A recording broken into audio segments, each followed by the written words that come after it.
with the Sangha with great virtues, out of compassion, for the sake of this assembly and all living beings, please turn the wonderful Dharma wheel to teach us how to leave suffering, attain bliss and birth and death, and quickly realize non-birth.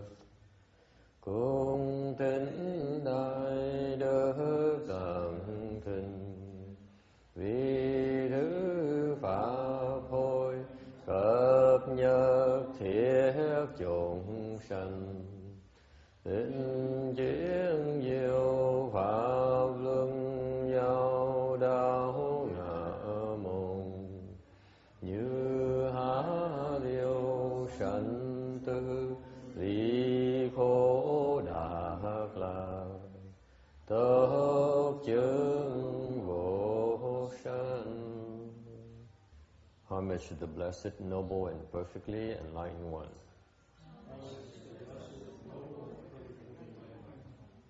Nam mô Sa Đan Thua Su Che Do Ye Ơ La Hờ Đi San Miao San Phu Tô Xie.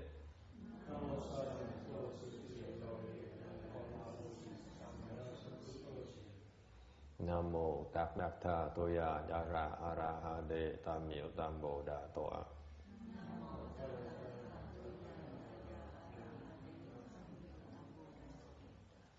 The unsurpassed, deep, profound, subtle, and wonderful Dharma in 100,000 million aeons is difficult to encounter. Now that I've come to receive and hold it within my sight and hearing, I vow to fathom the thus come one's true and actual meaning. Wu shang shen sheng wei miao fa, Bái chiêu oan chế nan tạo yu, Wo jing jian wen de shou zhi, Yuan jie ru lai zhen xu yin. All Buddhas and Bodhisattvas, Venerable Shinua, or Venerable Bhikshunis, or good no advisors, Amitabha. Chư Phật Bồ Tát, nguyện thưa từ kiến hỏi, quý sư cô, quý vị thiện tri thức, A Di Đà Phật. Chư Phật Bồ Tát, sư phụ sang人, 各位比丘尼, 各位善知识, Amitabha. I came from a background of meditation, doing chant. That's my passion. That's what motivated me to become a left-form person. Tôi từ gốc từ thiền qua, lúc mà tôi thích thiền đến độ tôi phải xuất gia để đi nghiên cứu về thiền. And in the chant school, there are plenty of references in terms of the state of chant, the ultimate state of chant. Bên thiền tông đó, đầy đủ cái tài liệu để bàn về những cái cảnh giới của thiền tông khi họ thành công nó ra sao. Whereas in the Pureland, since the Pureland is still newer to the Western languages, there isn't a whole lot of documentation about the types of attainment you can get from reciting a Buddha's name.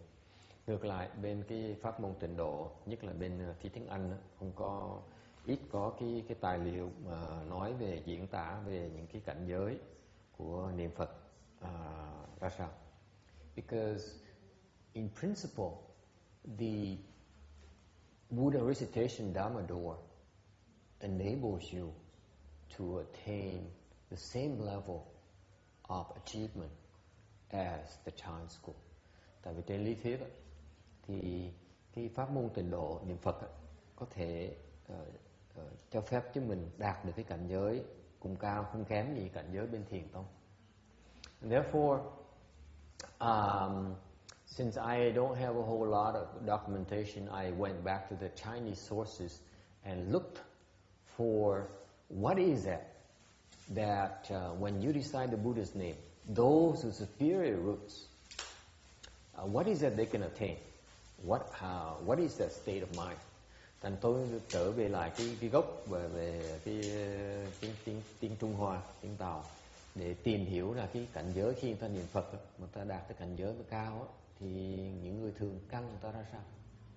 And so I found something from a Bodhisattva, kiếm được ra được một cái trích ra, cái này là trích ra từ một người Bồ Tát. So this is how Bodhisattva recite the Buddha's name.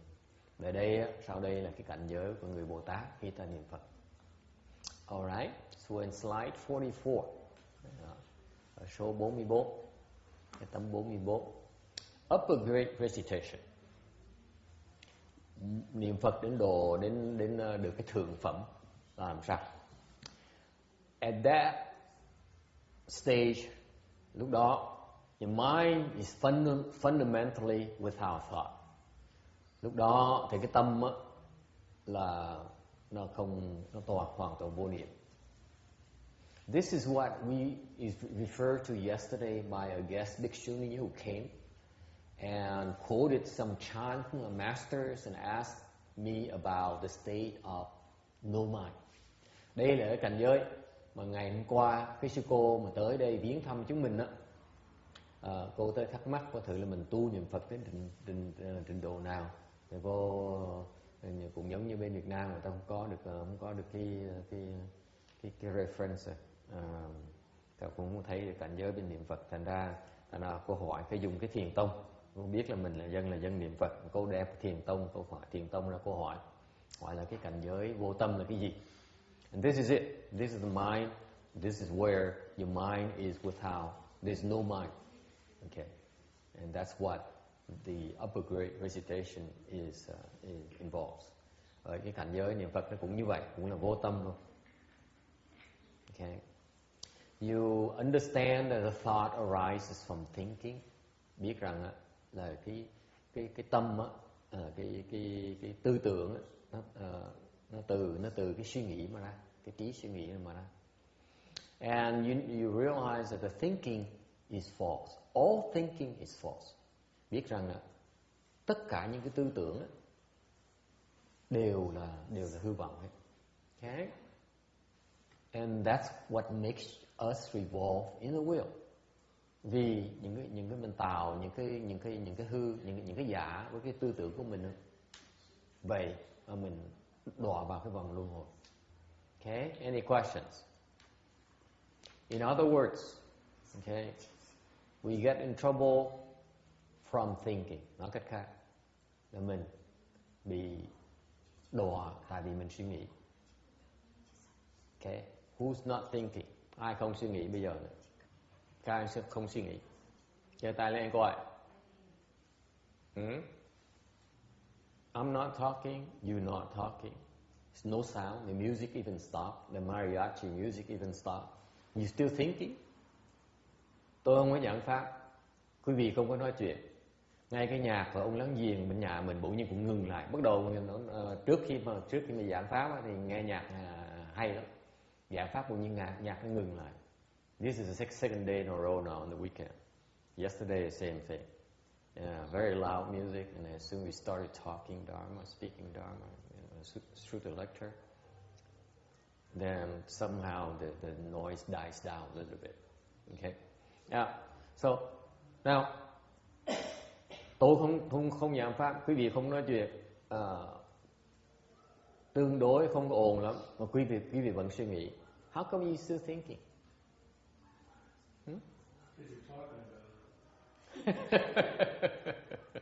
Nói tại vì thầy mới nói cái chuyện đang suy nghĩ.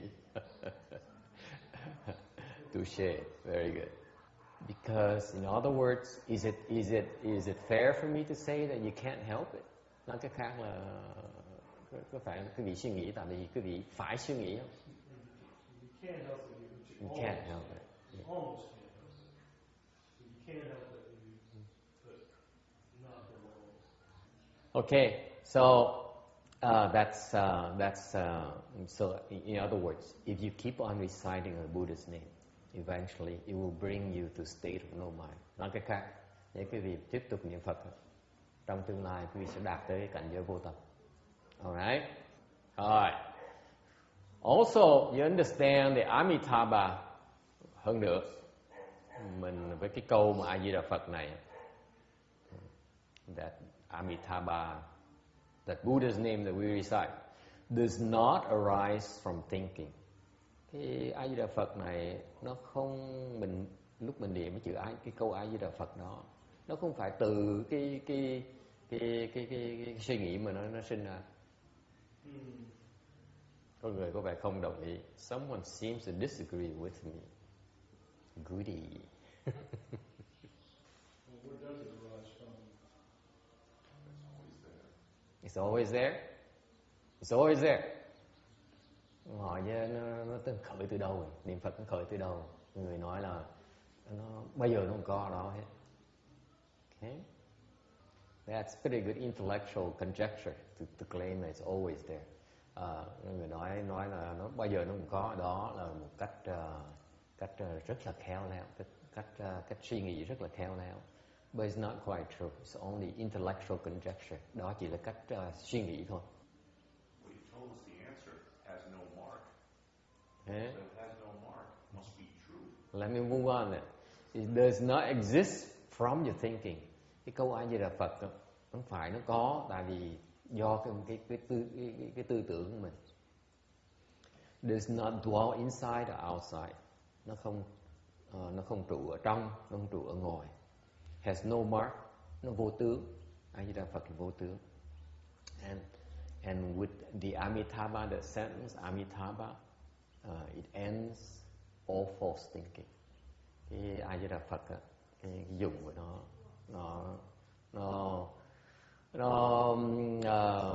diệt tận hết tất cả những cái vọng tưởng. Okay, all right. Now going back to the point, it does not arise from thinking.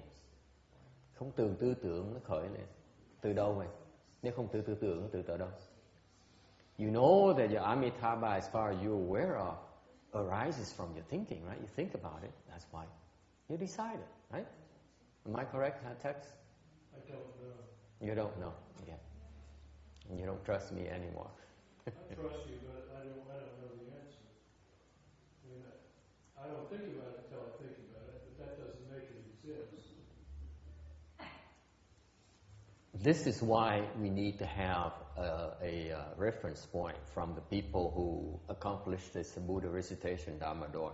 Bởi vậy mình phải cần nghe tới từ những người mà đã đạt tới cảnh giới mà niệm Phật này rồi, ta thành công cái pháp môn niệm Phật này rồi, để cho biết nó là sao. Because right now you don't know what it's like.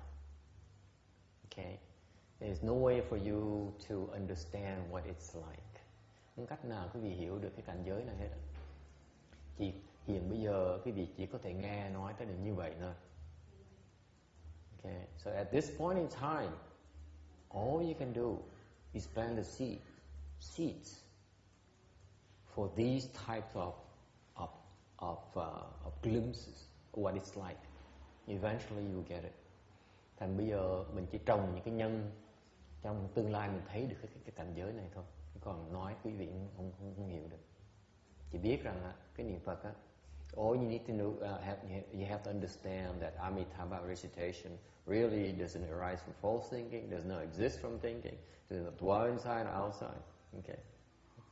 For example, khi mình nói chuyện, mình nói chẳng hạn như ở đây mình luyện pháp môn, mình luyện là mình quán cái âm thanh mình.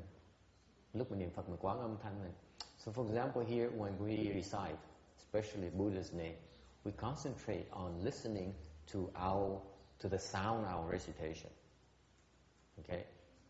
So according to that, is the sound inside or outside? Khi mà quý vị quán cái âm thanh đó, cái âm thanh nó từ ngoài ở trong. Ở trong là ngoài. Roberta, when you recite the Buddha's name or you recite that mantra, and you listen to it, is it coming from the inside or outside? Inside, mà nó ở trong. Yes. When you recite the Shurangama mantra, and you listen to your own sound, does it come from inside or outside? I guess it comes from inside. Comes from inside. You hear it inside. You hear it inside? Yeah, you hear it inside. Of course, you hear it is in your mind, inside your head. So Okay. Cái vị nghĩ sao? Khi mình niệm chú, niệm Phật đó, cái âm thanh mình nghe, cái tiếng niệm của mình đó, nó từ trong hay từ ngoài? See, you're not paying attention to the slide here. It says it's not inside nor outside. Nó vừa ở trong mà cũng ở ngoài nữa. What does it mean? Có nghĩa là sao? you're not asking us to parrot the slide. You're trying to ask us what our experience is. See, that's why there's no way for you to connect with this yet. You don't get it yet. I'm describing the state when you accomplish your cultivation. When you get there, you see that it's not neither inside nor outside. Okay? Ông nói cái gì cái nhìn nó lui nó tới cũng không có rõ được, thì tôi nói không cách nào mà rõ được hết. Tại vì một khi cái gì mình niệm Phật mà tới rốt ráo, thì sẽ thấy là cái âm thanh niệm Phật của mình nó không từ ở trong mà không từ ở ngoài. Khi cái gì niệm cái chú thần chú đó, mà khi mình niệm rốt ráo rồi, cái âm thanh nó không còn ở trong, không còn ở ngoài nữa. Same thing with mental recitation. Recite to when you accomplish that Dharma door, it's no longer inside or outside. Nói cách khác nghĩa là sao? What does it mean? You cease to discriminate inside or outside. Nói cách khác, quý vị ngừng phân biệt ở trong hoặc ở ngoài. Make sense? Hiện bây giờ, right now, you're discriminating inside and outside. Hiện bây giờ quý vị đang phân biệt ở trong hoặc ở ngoài, gần hay là xa, near or far, loud or soft, tiếng âm thanh to hoặc là nhỏ, okay. Hay hay là dở, mình đang còn tâm, đang còn phân biệt. The mind is still discriminating. Okay, you're not there yet. That's number 4. Has no mark. It's neither inside or outside. Nói cái rộng hơn đó, nữa, cái phần thứ tư là nó không có tướng, nó không vô tướng. Ngoài với trong vẫn còn cái tướng, to với nhỏ vẫn còn cái tướng, hoàn toàn không có tướng. No more false thinking. Tâm mình nó không còn chạy nữa. Alright. Questions? Ai thắc mắc gì không? And then it gets better. Xong rồi mình thấy rằng là the Buddhas and the thus come ones, tất cả những chư Phật á, Bồ Tát á, are pure, thanh tịnh, subtle and wonderful, vi diệu. The true body, cái thật chân, cái thân chân thật của họ, not one nor two, không phải một, không phải hai, cannot be distinguished, không thể nó phân biệt được. Yes. Master, during lunchtime, a guy approached me and told me that he can see Guan Yin. And he said if he recites it 3 times, then I can see it too. What? It was weird. Who said so? The guy during lunch, he was eating there, and after everyone left, he was asking me if I wanted to see Guan Yin and the Buddha. Uh-huh. And he said he'll teach me if I wanted to see it. Which guy is that? I have no idea. A new guy? He's a new guy. Uh-huh. Vietnamese, I guess. Yes. Yeah. Hồng Liang has a lot of Vietnamese weirdos. I'm kidding. He passed out his business card. He has a business card even. So he taught you how to recite Guan Yin's name 3 times? No, I said I didn't want to hear it. What? You don't want to see Guan Yin? You should have called me. You have my cell phone number, don't you? Mà nói có hồi trưa có cái người kia nói với cổ là ông ta chỉ cần niệm Quán Thế Âm Bồ Tát 3 lần, danh hiệu 3 lần một cái là thấy được Quán Thế Âm Bồ Tát hiện ra. Nói có muốn ông chỉ ông dạy phương pháp với nhau, thấy không? Cái học trò tôi nói là không muốn học. What? Which one is that? Okay, let's have him teach us. Perfect. Speaking of the wolf. You know, Janice, you should keep an open mind. The world is full of wonderful, wonderful things. You know, if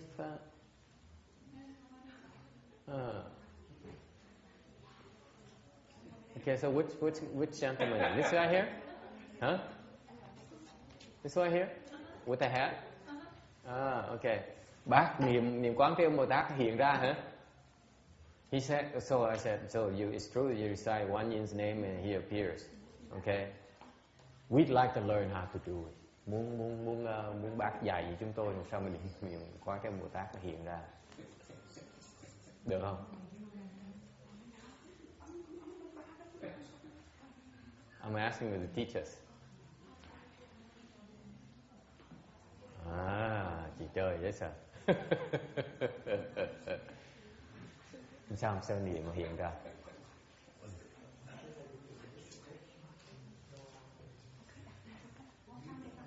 Được. So this is cool. He says he's going to ask permission for us, all of us, to recite one yin's name.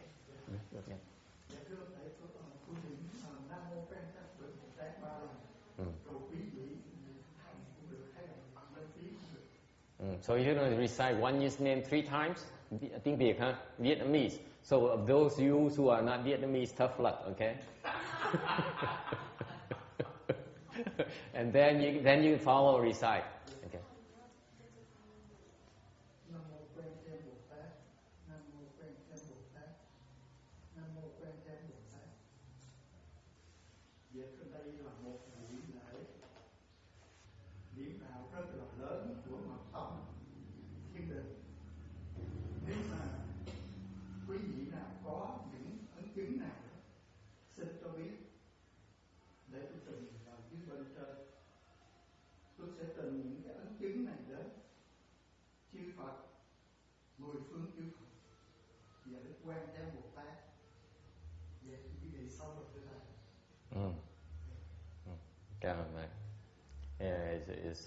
He's done, I guess.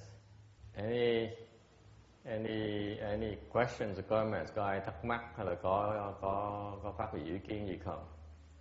Dạ. Con tên là đệ tử pháp danh là Phật Quan, đệ tử của Phật. Con có Phật sám hối với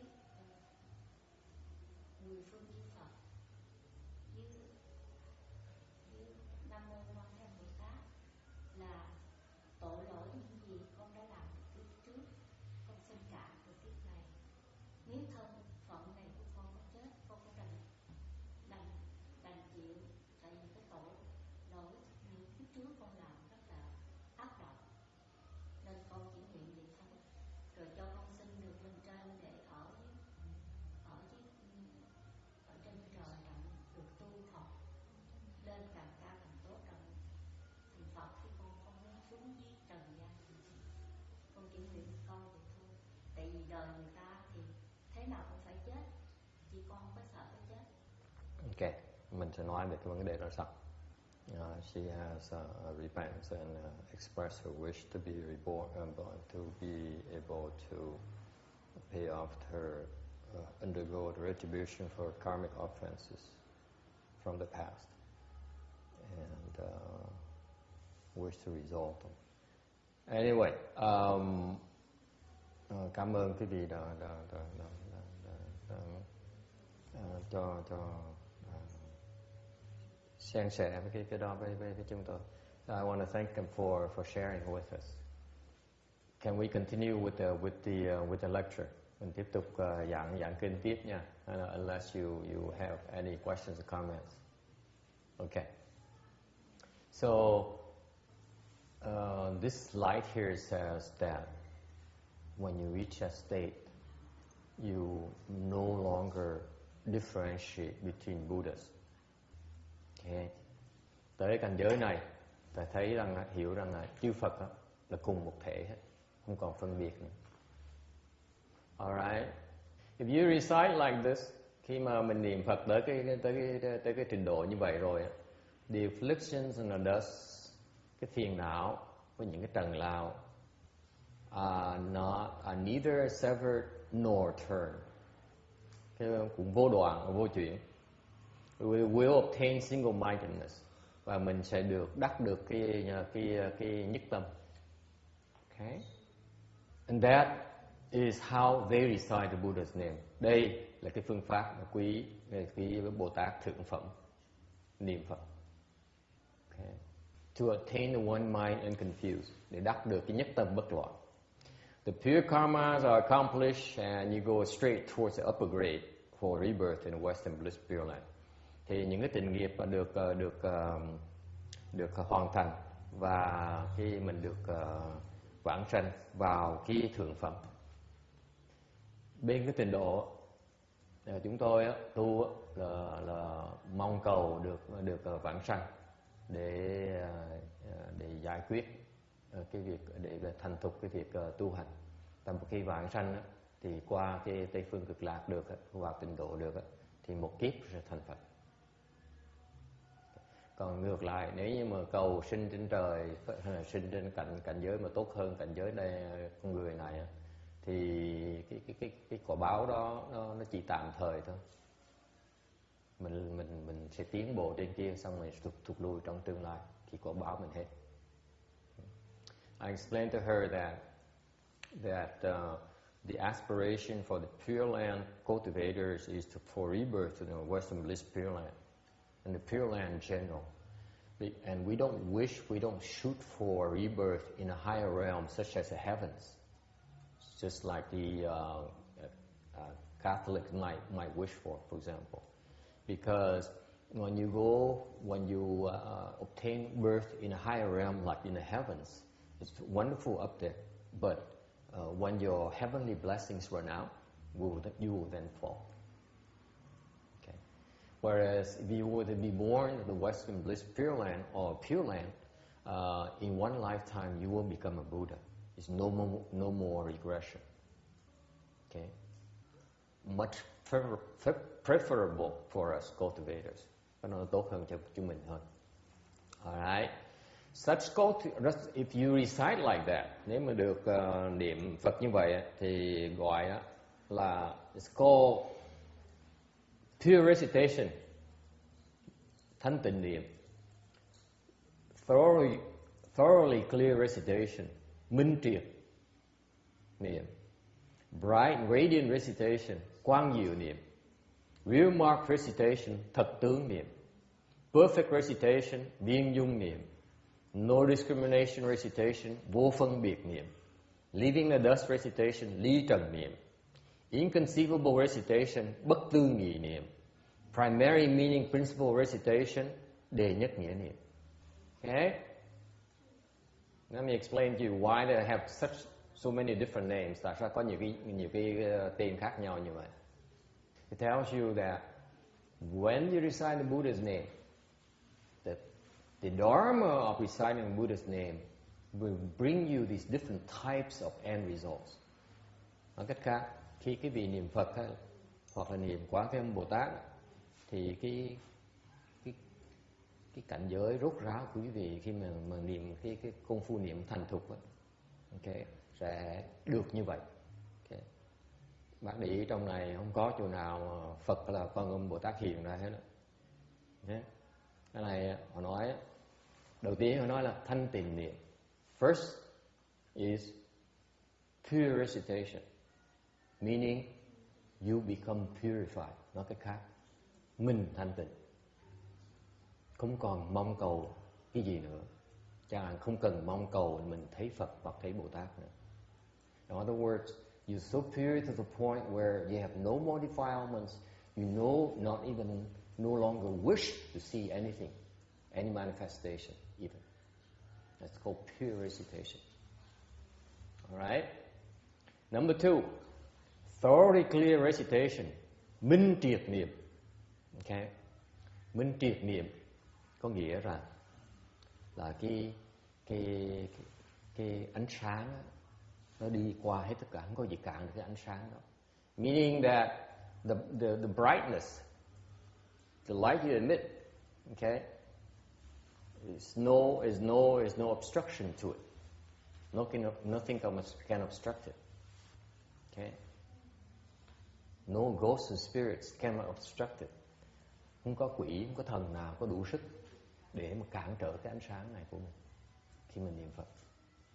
When you recite the Buddha's name to the point, to this level here, you emit light, and that light cannot be obstructed by anything else in this universe. Alright? Number 3, bright and radiant recitation. Quang diệu niệm. The light that you emit is so bright that it illuminates everything, everywhere. Cái ánh sáng mà quý vị phát quang ra đó, nó sáng đến độ nó chiếu rọi hết tất cả khắp nơi. Number 4, real mark recitation, thật tướng niệm. This is what we talked about earlier in a prior lecture. Lúc trước mình nói là những cái phương pháp niệm Phật. Nói là về cái thật tướng niệm. Đây là cái thật tướng niệm. This is the real mark recitation. As those of you who refer to Master Hsuan Hua's explanation of this real mark recitation, you see that it's quite different from his explanation of the real mark recitation. Okay, I tend to accept this as a real mark recitation definition versus his definition. Cá nhân tôi là còn nông cạn lắm. Tôi chỉ khuynh hướng tôi nhìn cái này là thật tướng niệm. Okay. Perfect recitation, viên dung niệm. Okay. Meaning that there is no other Dharma door that can bring you a bigger or more significant attainment than this Dharma door. Viên dung có nghĩa là cái thành công của mình, cái công phu niệm Phật của mình, nó viên mãn, nó hoàn thành, nó không thua gì bất cứ pháp môn nào khác. This is where Pureland becomes Chan. Pureland is equivalent to Tantric. Pureland is equivalent to any other Dharma doors. Đây là cái cảnh giới này là cái cảnh giới mà cái công phu tịnh độ đó, cái pháp môn tịnh độ đó, mà tu tới cái trình độ này rồi ấy, thì không khác gì cái trình độ của bên thiền hoặc là bên mật tống hoặc bên bất cứ pháp môn nào khác. Nó viên dung vô ngại. Alright? No discrimination recitation. Vô phân biệt niệm. Your mind is free from discrimination. Cái tâm mình lúc này nó hoàn toàn không còn phân biệt nữa. You're so free, quý vị an nhiên tự tại một cách đặc biệt. Okay. Leaving the dust recitation, ly trần niệm. Mình không bị vướng mấy cái trần, bụi trần bên ngoài. You no longer are affected by the dust, the external dust. Okay? I give you an example, an anecdote of leaving the dust recitation. Nói cho quý vị nghe một cái câu chuyện về ly trần niệm này. I just thought of it, just remembered it. You know, the foremost disciple of the Buddha is Venerable Shariputra, foremost in wisdom. Ngài Xá Lợi Phất là đệ nhất trí huệ, đệ tử Phật của Phật. Ngài Xá Lợi Phất là đệ nhất về trí huệ. And one day he went to a layman's house and Vimalakirti's house. Ngày đó ngài Xá Lợi Phật theo văn thủ sư Lợi Bồ Tát tới viếng thăm ngài Duy Ma Cật. And they sat there and Vimalakirti, that layman, his attendant, was spreading flowers on these visitors as an offering. Thì mấy cái người tùy tùng của ngài Duy Ma Cật mới để tỏ cái lòng tôn kính với với cái quý khách đó, và họ mới dâng hoa lên, rải hoa lên. You know, like when here they'll, like during the weddings they throw the rose petals. Những thời buổi này, đời này người ta khi mà người ta có hôn nhân, người ta thảy hoa trên đầu mình đó, chỉ như vậy. So these, thành họ đã rải hoa, thảy hoa trên công cho những quý khách. So they was throwing flowers in the air towards these guests, and of course some of the flowers were landed on Shariputra. Then một cái số hoa đó nó rớt lên trên đó, ở trên cái thân của ngài Xá Lợi Phất. Guess what happened? Chuyện gì xảy ra? Remember, Shariputra is foremost in wisdom. Phải nhớ rằng cái cảnh giới của người đệ nhất A-la-hán, đệ nhất trí huệ, có trí huệ rồi. Okay. He is a very wise man. Okay, and he knew better. Ngài là người có trí huệ, ngài biết rất rõ ràng, trí rất sáng suốt. Ngài nói, như vậy là không xong rồi. He said, this is not good. So, because these arhats, they have a precept against adorning themselves. Tại sao như vậy? Tại vì những người A-la-hán, những người như sư cô vậy đó, họ có cái giới họ là không có được dùng cái đồ gì để trang điểm cái thân của họ. So to have flowers on their clothing is a form of adornment. Hoa, mà để hoa còn trên thân mình đó, là mình đang trang điểm của người mình, là mình đang phạm giới. So what does Shariputra do? Ngài Xá Lợi Phất làm gì? Lập tức lấy tay phủi hoa. So Shariputra immediately brush off all these flowers to get rid of all these adornments, để mà thảy mấy cái đồ trang sức này chứ gì. And something happened. Chuyện rất lạ nó xảy ra. Remember, this is an offering from an attendant of a lay person. Phải nhớ rằng trong câu chuyện này, cái người mà cúng hoa này chỉ là một cái nô tỳ của một người cư sĩ thôi, và tỏ cái lòng cung kính của người quý khách, Bồ Tát với A-la-hán. This is a servant of a lay person, showing her admiration and respect and veneration for these arhats and bodhisattvas. That's why she was offering flowers. Họ mấy cái người nô tỳ mới thảy hoa lên để cúng hoa như vậy này. Okay? So this Shariputra here brush off the flowers. Ông Xá Lợi Phất mới lập tức xủ cái áo để vất hoa ra. Xủ áo, hoa không rớt xuống. When he was trying to brush it off, the flowers would not fall off his shoulders. Xủ hoa không được. Dễ sợ không? Isn't it cool? Yes.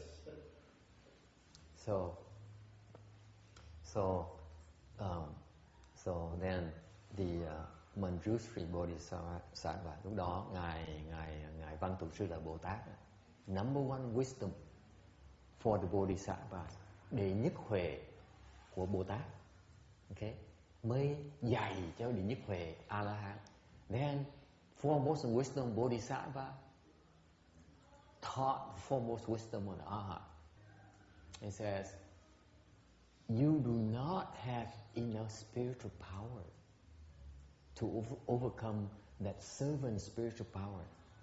That's why you cannot brush off her offering. Ông Xá Lợi Phất, ngài Văn Thù Sư Lợi Bồ Tát mới giảng nghĩa cho ngài Xá Lợi Phất rằng, ngài có biết không, là cái thần thông của ngài đó chưa đủ sức để mà áp bức, để mà lấn áp cái thần thông của người người nô tỳ của cái ông Duy Ma Cật này. Thần thông của người A-la-hán còn thua thần thông của người nô tỳ nữa. So in other words, the spiritual powers of this foremost wisdom Arhat, the number one Arhat disciple of the Buddha, cannot overcome the spiritual power of a servant. Yes, question. Is this the same Shariputra who plucked out his eye for the demon? What? Yes, the same guy. Okay. Same exact guy. Ông hỏi có phải cái ông Xá Lợi Phất mà cái người mà lúc trước tôi kể chuyện mà ông móc mắt ra đựng cho người đó, anh nói cái người đó là it's the same guy. Now I know why the flower doesn't come off. Ông nói giờ tôi biết tại sao hoa why not, nhưng tại sao hoa gạt hoa không được. Can't get anything right, maybe. Maybe you just can't get anything right. Maybe in our heart he hasn't left the dust yet. Mặc dầu A-la-hán, đệ nhất A-la-hán vẫn chưa ly trần. Mà người nô tỳ ly trần, nô tỳ nó ly trần rồi. But the servant has already left the dust. Therefore, her spiritual powers much greater than our Shariputra's. Thành ra cái người nô tỳ một khi ta ly trần rồi, cái thần thông của bà nô tỳ đó còn cao hơn thần thông của người A-la-hán nữa, tại vì ta chưa ly trần được. Yes. A Di Đà Phật kính thầy, theo con nghĩ cái này không biết con đúng không, nhưng mà còn theo con hiểu thì đây là một người nô tỳ mà người ta sắc hoa nên cung kính Phật và Bồ Tát. Trong lúc đó không phải là thần thông của A La Hán mà không có tác dụng, nhưng mà có nghĩa là ý là con rất là cung kính thầy, mà thầy muốn vui cái hoa đi, là thầy không muốn trang điểm nhưng mà thầy muốn vui cái hoa đi, nhưng mà đó cũng là một cái ý thức mà giống như là thầy không chấp nhận cái cung kính của con. Đúng. Thầy thử ra cái hoa nó không có thể dơ. Đúng. Vì cái này là có cái tâm đại của một cái người đệ tử đó. Đúng. Rất là cao. Đúng. Chứ không phải là thần thông. Đúng. Cái đó là đúng. Nhưng được, cái đó là cái thần thông của bên Bồ Tát, chứ không phải thần thông nô tỳ. Cái đó đúng. She says that she begs to differ with me. Her interpretation is that the servant is with utmost sincerity making offering of flowers, okay, and therefore from that sincerity, okay, it is not about spiritual powers, but that the utmost sincerity as an offering cannot be overcome by Shariputra's rejection. Okay, that's one way to explain that. Okay, but actually, it's both cases. Actually, if you ask me, it's both cases because either way is fine depending on where you come from. The point here is that nói cái khác, nói có thể đúng rồi cũng có thể sai. Chà, như nô tỳ là một Bồ Tát giả dạng nô tỳ, sao mình biết được? Thành tới đi dạy nữa, ông là A-la-hán cho người ta thấy. Okay. Cái ông Duy Mân Cật ông ngặt lắm, ông ngẳng dễ sợ lắm, ông dài lắm, ông toàn dạy trường ngẳng không à. Thành ông cái đệ tử ông là toàn Bồ Tát không à, mới hóa thân làm nô tỳ để cúng cho A-la-hán. Họ dữ lắm. Để dạy A-la-hán một bài học. Tại sao dạy bài học gì? Học là quý vị đang còn chấp tướng, vẫn nhìn cái hoa này là trần, cái hoa không phải là trần, không phải là bụi trần. Cái hoa này là đồ cúng dường của Phật tử. Bài học nó hay gì đó đó. Con hỏi thầy cho con giảng cho con cái điều này. Con có nghĩ của giảng về Di Văn Cật, nhưng mà thầy nghe để vào đĩa, vào máy của thầy thì có tiếng nói ra, nhưng mà khi thầy đưa con cầm về nhà, máy nào của con cũng ra tiếng. Thế là có phải là con thì có một cái nghĩ là chắc là mình chưa đủ duyên này để nghe cái đĩa này, con có phải không? Tôi không biết nữa. Tôi chỉ nói thôi, còn cái vị nghe là chuyện cái vị nghe, tôi nói là chuyện tôi nói. Tôi cũng chịu thôi.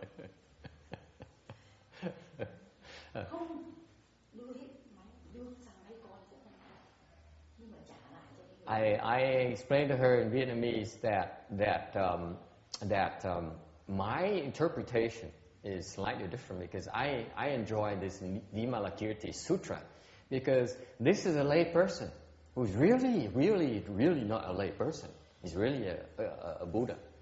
Thiệt ra ông Di Ma Cật là Phật rồi. Thành ông dạy mấy đệ tử ông toàn là đại Bồ Tát không à. Mà người nào cũng hóa thân làm người thừa tại gia hết. So this is a Buddha who manifested the appearance of a lay person, and all his disciples are great bodhisattvas. Okay, way up there. Okay, so they then would manifest in a form, as that's why Vimalakirti, this lay person here, he comes around to teach both bodhisattvas and arhats. And the way he teaches them is really unusual. He really embarrasses them. Okay? Unlike me, I'm always kissing up to you. This...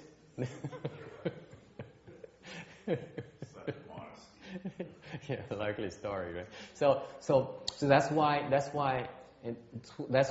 the my interpretation is that, just a personal, my preferred interpretation is that one of these great bodhisattvas manifested as a servant, okay, to make a sincere offering to the arhat. See, a bodhisattva making an offering to the arhat. See, that's Vimalakirti's style. Phải nhớ là cái ông Vimalakirti là ông ngắn lắm, ông thích chuyện ngắn. Thành ra cái bài học nào nó cũng ngắn hết á. Thành ra người Bồ Tát hóa thân làm nô bộc, nô tỳ để mà cúng chứ. Bồ Tát cúng cho A La Hán. Ngược đời như vậy đó. Để dạy bài học. Just to teach them a lesson, to show them that because of their attachment to marks, all these flowers, they haven't left the dust yet. They're still attached to marks. Tại vì còn chấp tướng, cái hoa và là trang sức, phần cái hoa là trang sức như thường. Cái đó là một cái chấp tướng rất nặng nề. Thành là Bồ Tát tới dạy cho bộ học nó, đừng nên chấp tướng. Đừng tưởng chấp tướng là đúng nghe. Chấp tướng là sai, thành không cách nào mà gỡ được cái hoa xuống hết. Nó dễ sợ không? Cái học nó hay, nó ly kỳ không thể tưởng được. I really enjoy the anecdote because it shows that the lesson is that if you attach to marks, and I'm not attached to marks, there's no way for you to undo my offering. No way. Okay? And then she also made a comment in Vietnamese. For some reason, I got your MP3 files, and I cannot hear any sound from it. What is it? Is it me? Is it you? Or what? What is it? Is that we don't have enough conditions together or something? I said, I don't know. All I know is I speak Dharma, and when you listen Dharma, it's your problem, not mine. Inconceivable recitation, bất tư nghị niệm. Okay? That recitation, the state of recitation is really inconceivable. It cannot be described. Cannot be. You can have no way of grasping it. Cái bất khả tư nghị có nghĩa là người ta niệm Phật đến cái trình độ mà nó không cách nào mà diễn tả được quý vị cái cảnh giới đó. Không cách nào mà quý vị thấy hiểu được cái cảnh giới đó. Thành ra, that's why I said earlier, there's no way for you to understand the prior life. Bởi vì tôi mới nói trước, tôi nói là những cái phần mình nói trước này, phần mà tượng Phật, tượng phẩm niệm Phật này, nói chơi cho vui thôi, nói để mà nghe thôi, chứ đừng có hòng hiểu. You can listen to what my explanation here of the upper grade recitation, Buddha recitation here. Okay, you can listen to it, but I don't expect you to be able to understand it because there's no way for you to understand it. Okay, that's why it's inconceivable recitation. No matter how long or how much effort I put into explaining it to you, there's no way for you to understand it. Beyond description, beyond comprehension. Nó bất khả tư nghị, không thể nào mô tả được cái cảnh giới niệm Phật đó, cũng không thể nào dùng cái phương tiện nào mà giúp quý vị hiểu được cái cảnh giới đó, không cách nào hiểu được cả. Okay? Bởi vậy mới gọi là bất khả tư nghị. Okay? There's such a thing, by the way. It's inconceivable. There's no way for us to understand it. That's what should make us become more humble, doesn't it? Okay? Be khiêm tốn. Primary meaning principle recitation. Đệ nhất nghĩa niệm. Nghĩa là sao? Primary meaning principle recitation meaning this is the truth. You obtain the truth. Đệ nhất nghĩa có nghĩa là mình thấy được cái sự thật. There's no other meaning. It's only one meaning. Có một cái nghĩa thôi, đệ nhất nghĩa thôi. Có cái nào không có nghĩa nào khác được hết. Okay, that means it's the total truth, not the partial truth. Này là cái sự thật hoàn toàn, không phải chỉ là một sự thật tạm bợ thôi. Tất cả sự thật là có sẵn trong này hết. So you see the entire truth from reciting Buddha's name. Alright? Questions? Thắc mắc gì không? Yes. Have you reached one of these kind of amazing states from reciting Buddha's name? It's not amazing. Amazing is that you kind of like it. You still appreciate it. This is beyond beyond amazing. Okay. So you have to be precise. Okay. In this environment here. Okay. It's inconceivable, not amazing. Okay. So let's say you reach one of these inconceivable states. Mm-hmm. Reciting the Buddha's name. Yes. We're reciting the Buddha's name in order to be reborn in the Pureland. Yes. If you can achieve these kind of states, do you need to go to the Pureland still? Absolutely. Ông này ông nói nếu cái cảnh giới bất khả tư nghị như vậy mà niệm tới được cái mình tu để gặp được cái niệm Phật cho tới cái cảnh giới bất khả tư nghị như vậy thì mình có cần đi vãng sanh tịnh độ không? Nó cần chứ, sao không cần được? Because it's still the best place for you to attain Buddhahood. Vẫn cần vãng sanh tịnh độ như thường, tại vì cái chỗ đó cái chỗ tốt nhất cho mình để mình thành Phật. Không có chỗ nào tu tốt bằng chỗ đó. In other words, it's the best place for us to be. Bar none. That is, if you have enough blessings to get there. Chỗ tốt nhất. Thành ra nếu mà quý vị đủ phước thì tới chỗ tốt nhất. Mình sai mình sai hết phước mình tới chỗ tốt nhất, tội gì mình tới chỗ tốt thứ nhì làm gì? If you have enough blessings, wouldn't you rather go to the best place you can afford than settle for a secondary place? Mình tới chỗ có đủ phước, mình tới chỗ tốt nhất, tại vì tới chỗ tốt thứ nhì làm cái gì? Đúng không? Agree? That's why you still want rebirth. Vì vậy, mình vẫn muốn vãng sanh như thế. Any other questions? Ai thắc mắc gì nữa không? Okay. So, in summary, we just finished talking about 3 requisites of the Pureland Dharma door. Duyên quý vị mới tới đây so the new ones who just came today, we spent my last seems like 3 or 4 weeks, the last month or so, speaking about the 3 aspects of the Pureland Dharma door. Thì cái tháng vừa rồi chúng tôi bỏ ra cái tháng vừa rồi để mà nói về những cái 3 cái khía cạnh khác nhau về cái pháp môn tịnh độ. So now since for the sake of the people who got here recently, nhắc lại cho quý vị, nhất là cho những người mới tới đây. There are 3 aspects: faith, vows and practice. 3 khía cạnh là gì? Tín, lòng tín, nguyện và cái hành. Okay, faith meaning that you can believe in this Dharma door. Okay, có thể tin được cái pháp môn này. Okay, you can believe that this is the best place there is you can possibly be. Okay, có thể tin rằng là đây là cái chỗ tốt nhất mà quý vị có thể ở được, có thể sống được. Okay. Because this Dharma door here comes from the Buddha's knowledge and wisdom. Các Như Lai từ cái trí huệ của họ thấy được cái chỗ này chỗ tốt nhất cho mình, họ phải truyền pháp môn này lại cho mình. This is from their knowledge and wisdom, and they realize this is the best place there is for us that we can be. Okay, cái chỗ này chỗ tốt nhất, còn hơn là lên trời nữa, còn hơn là tất cả thoát được cái luân hồi. And if you are and you also have faith in yourself, tự tin rằng là quý vị có đủ phước để nghe được một cái pháp môn đại thừa tịnh độ này. You definitely have a lot of blessings. I can assure you that you planted already in the past to be able to encounter this Mahayana Pureland Dharma door. So we simply reminding you, okay? Chúng tôi chỉ nhắc lại cái vị thôi, là cái phước, là quý vị có phước. You're very extremely blessed, okay? And you also can have faith that this Dharma here can, if you practice this Dharma door here, you can obtain rebirth.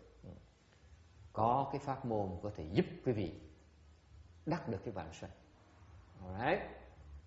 Any questions? Okay. In essence, again, you should have faith in yourself that you deserve to be at the best place possible in the universe. Nói tóm tắt lại, quý vị phải tin rằng là quý vị có đủ phước để có thể đạt tới một cái chỗ mà tốt nhất cho quý vị trong cái vũ cầu này, trong cái vũ trụ này. Có ai đồng ý không? Anyone agrees? Okay, very good. So, number 2, nguyện. Thứ nhì, the vows, the function of the vows are to align your resources. Cái nguyện để làm cái gì? Nguyện để giúp mình đổ dồn tất cả những cái tư tưởng, những cái sức lực của mình. Okay. Also, the importance of the vows cannot be stressed enough. Và cái nguyện rất quan trọng. Tại vì why is that? Because the vows is you from the deep faith. Một khi mà quý vị tin rồi, quý vị phải quyết định rằng là quý vị muốn tới đó. You have to resolve to want to get there. Just knowing about it is still not good enough. Chỉ tin rằng là mình có thể tới đó, mình muốn tới đó chưa đủ. Mình có thể tới đó được, nhưng mà cái bước thứ nhì là mình phải muốn tới đó. The trick here is you need to want to be there. Why is that? Tại sao như vậy? Because no one else is going to force you. Không ai dụ quý vị đâu, không có ai ép quý vị đâu. And quý sư cô thấy ngày hôm qua mình họp mình nói gì, mình hoàn toàn không ép là tại sao? Đây là trong một cái phương diện tu tịnh độ của mình luôn, hoàn toàn không ép bất cứ ai làm cái gì. Okay, so when I had a staff meeting with the bhikshunis yesterday afternoon, I said, and we talked about over a lot of things, and we said, when we have guest visitors here, whether it's lay people or left home people, they are our guests, and we treat them with courtesy and respect, and we don't force them to do anything, ask them to do anything. Okay, it's simply our guests. Your speaker is very good because here in freedom country, so I would like to have a freedom to believe in Buddha. Yes, absolutely. Thành ra so therefore that's an extension of our this vow dharma here. We're not going to force anyone to do anything. Okay, Buddhas and Bodhisattvas don't do that. They don't force us to go anywhere, even though they know it's to our best advantage to do so. They're not going to force it even. Mặc dù Phật Bồ Tát biết rằng là cái chỗ này chỗ tốt nhất cho mình, không có gì tốt hơn được nữa, mà Phật Bồ Tát cũng không nhất định không ép mình tới đó. Okay. Phật Bồ Tát không ép người ta, làm sao mình ép người ta? Okay? Yes. Okay. And also, lifetime after lifetime, this vow here, okay, is your lifeline. Lifetime after lifetime. Okay. Cái nguyện này là một cái dây nhờ cho quý vị, nó kéo, nó nối quý vị từ đời này qua đời khác, để quý vị để có thể trở lại pháp môn tịnh độ.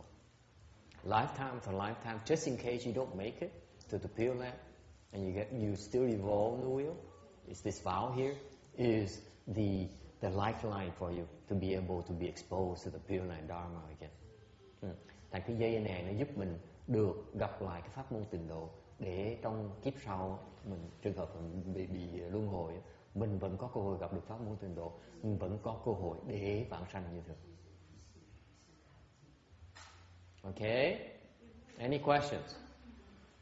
Because let me assure you, okay? Let me assure you that they can certainly send you the Pureland. Okay. For example, the Pureland Dharma door. Okay. There's a Dharma door where you accomplish the Dharma door. You can send people to Pureland whether they like it or not. Quý vị có biết không? Cái pháp môn tịnh độ có cái pháp môn quý vị luyện thành công rồi. Okay, I want to know that. I'll make text. Pháp môn độ quý vị mình đi luyện thành công rồi là túm đầu quả ngân, đẩy con ngân đi vãng đi tây phương cực lạc, muốn không muốn cũng bị đi như thường. Có pháp môn như vậy, dễ sợ như vậy này. Bởi vì Phật Bồ Tát không được. Phật Bồ Tát không làm những đó. Để mấy quý vị, this is why we go to the voluntary point here. Speaking point, talking point here, because I know if you accomplish a Dharma text, you'll be sending people left and right to the Pure Land. And that's not a behavior of Buddhas and Bodhisattvas. Bởi vậy, nothing wrong with that, right? Only dumb Bodhisattvas, yes. Bởi vậy mới có cái tự nguyện như vậy đó. Nó phải tự nguyện. Phật Bồ Tát mới giúp. Còn mình đó, mấy người mình thiếu, mình còn vô minh đó, mình tu cái pháp môn đó xong một cái đó, mình cứ nhắm mà vợ mình, cha mình, con mình, con mèo, con chó mình gửi nó đi hết, đúng không? Tại mình nghĩ mình không, mình thông minh, không có. Cái đó là họ đùa nói là cái đó là Bồ Tát ngu mới làm như vậy thôi. Bồ Tát thông minh không làm những chuyện đó. Okay, so you need to make the vow. Okay, now có thắc mắc? Yeah. Thầy con có cái này không biết có phải con suy nghĩ về chấp tướng nhiều không? Con thấy tín và hạnh, tín và nguyện thì con rất là tin. Nhưng mà khi mà con có một cái nguyện thì con lại bảo con nghĩ là con chỉ nguyện, thường là con chỉ nguyện ngắn trong một ngày thôi. Giống như bây giờ thầy nói nguyện, giống như con nhà xa, con nghĩ là ngày mai con sẽ phải về chùa. Con nguyện là con sẽ về, nhưng mà con đi chỉ được con nửa đường, cái bộ thưởng nó tới.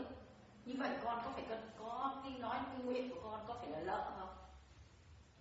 Con nói lại thế này thầy có thể hiểu. Ví dụ con nguyện là con lễ 1.000 lạy, nhưng mà con mới lạy được 500 lạy thì cái vô thưởng nó tới. Còn lại 500 lạy đó có phải giống như con vay của thầy 100 đô con mới trả được 50 đô, còn lại con thiếu nợ 50 đô không? She says that she has a problem, but she has no problem with the faith of the vows. Is what she has problems with is the duration of these vows. Usually one day is as long as she can make a vow. Okay, or she sees a limitation in all these things. Okay. Quý vị nghĩ sao? What do you think? No. We're not to practice yet. We're still in vows and faith. Okay. Quý vị nghĩ sao?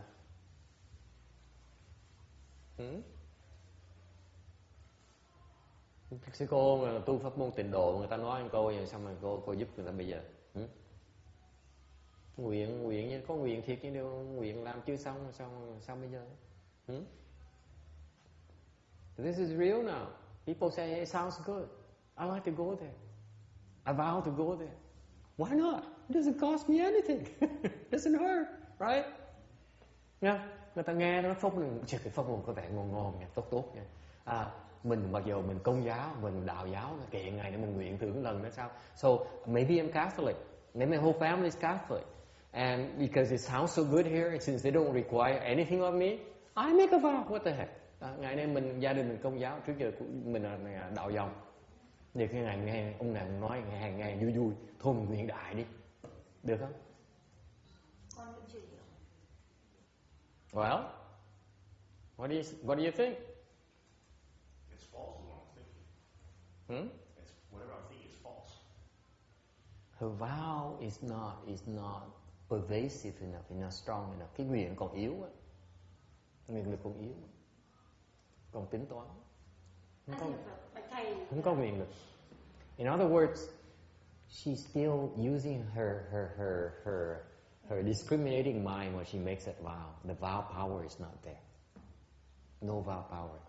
Very limited vow power. Not good vows. Chưa đủ.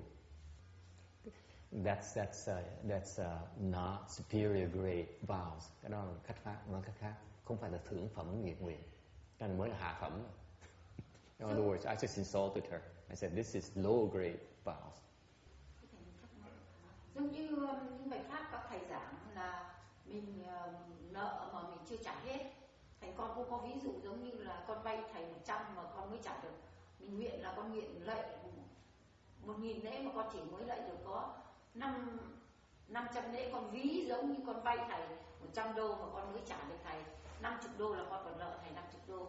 Mà con nhiều khi con nghĩ đi nghĩ lại con thấy vô lý, nhưng mà con lại bảo có lý, vô lý. Thành con hơi tranh chấp cho này nên con nhiều khi con chỉ dám nguyện một ngày. Ngày nay, ngày mai con làm cái gì là con chỉ sáng ngày ra con chỉ nguyện trong ngày hôm nay con làm gì. Còn nếu cái vô thường tối nay tới thì coi như con không lỡ ai. Cô nói sao? Trả lời sao cô? Hả? He says, I'm going to ask the Bhikshuni, how do you answer that? Anyway, it's a complicated in Vietnamese. Nói cho ngắn ngắn. Let me go back to make a point. Okay. Mới giảng hồi này nó cái thường phẩm này mà sao? Bởi tôi nói hạ phẩm vậy, tôi chọc quê hạ phẩm vậy. Cái thường phẩm là cái suy nghĩ, không có suy nghĩ nữa. She says, I worry. I sit there. I worry that I will not be able to finish my vows. For example, it's just like the analogy. Gave me the analogy. For example, I borrow $100 from you, and I'm in this lifetime through my cultivation, I'm able to repay maybe $50 to you. I still owe $50. I worry about that. I said, no. That's low grade vow power, because I just finished explaining to you the upper grade people.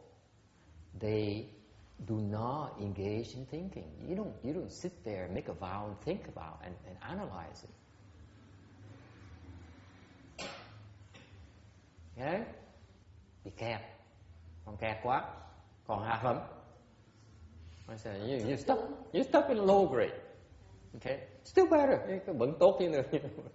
Cố gắng hơn thì it's not bad, but you need to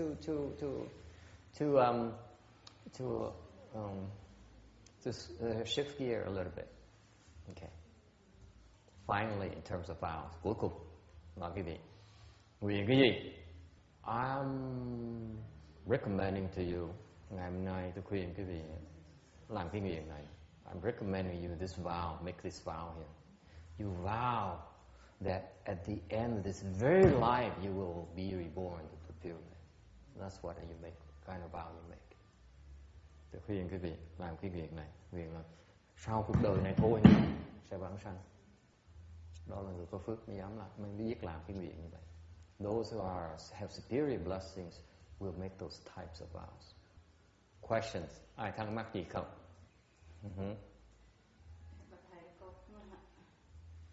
Cái câu này chú con hỏi được không?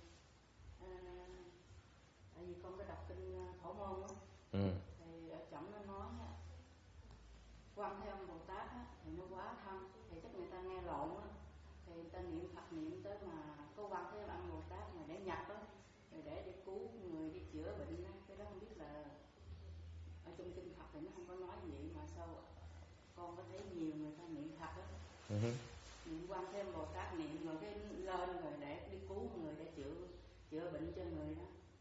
Cái đó con không có hiểu là làm sao, mà cũng nhiều người ta cũng tin cái đó lắm. Thì chuyện người ta làm thôi, tại sao phải hỏi làm gì? Người ta làm thì chuyện người ta làm thôi. Tại sao mình phải phê phán cái chuyện người ta làm cái gì? Chừng nào mình cần người ta mình hỏi thôi chứ không. Chuyện người ta làm thôi. Tại vì mình cũng không có hiểu gì về đạo Phật nhiều đó, mình thắc mắc đó. Sao mà đạo Phật không có dạy như vậy?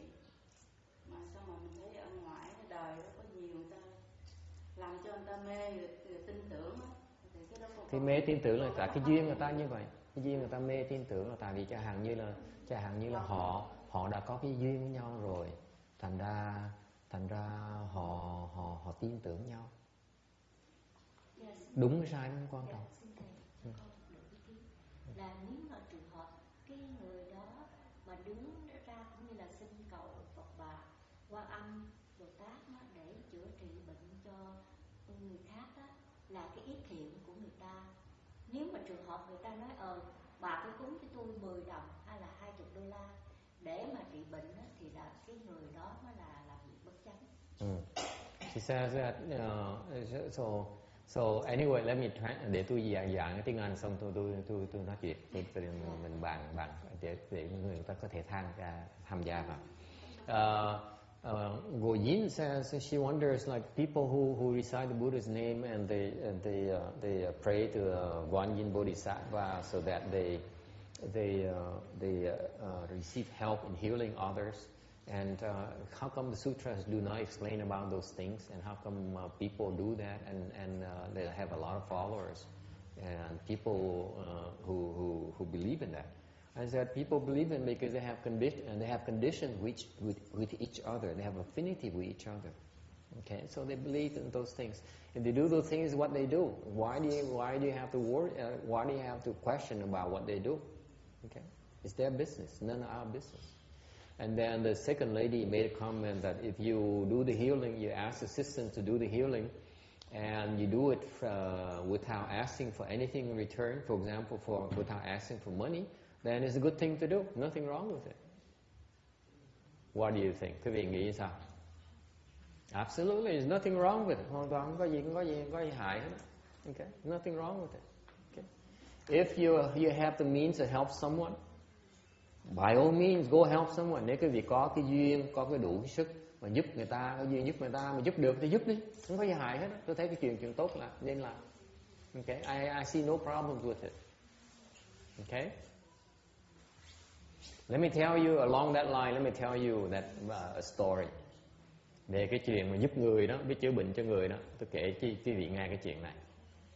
In our world, in our group, we do not do healing. Thì cái phía nhóm chúng tôi á, tu thì không có chuyện, không có chữa bệnh người ta. Okay. Cái sư cô này là thầy thuốc mà tới để ở cái chùa này, tôi yêu cầu sư cô đừng có chữa bệnh, đừng có cho thuốc, đừng có chữa bệnh ai hết. So when the Venerable Bhikshuni here, who is a herbal medicine doctor, successful one back in Vietnam, came here to learn the Dharma, I requested that she not prescribe any medicine or heal anyone.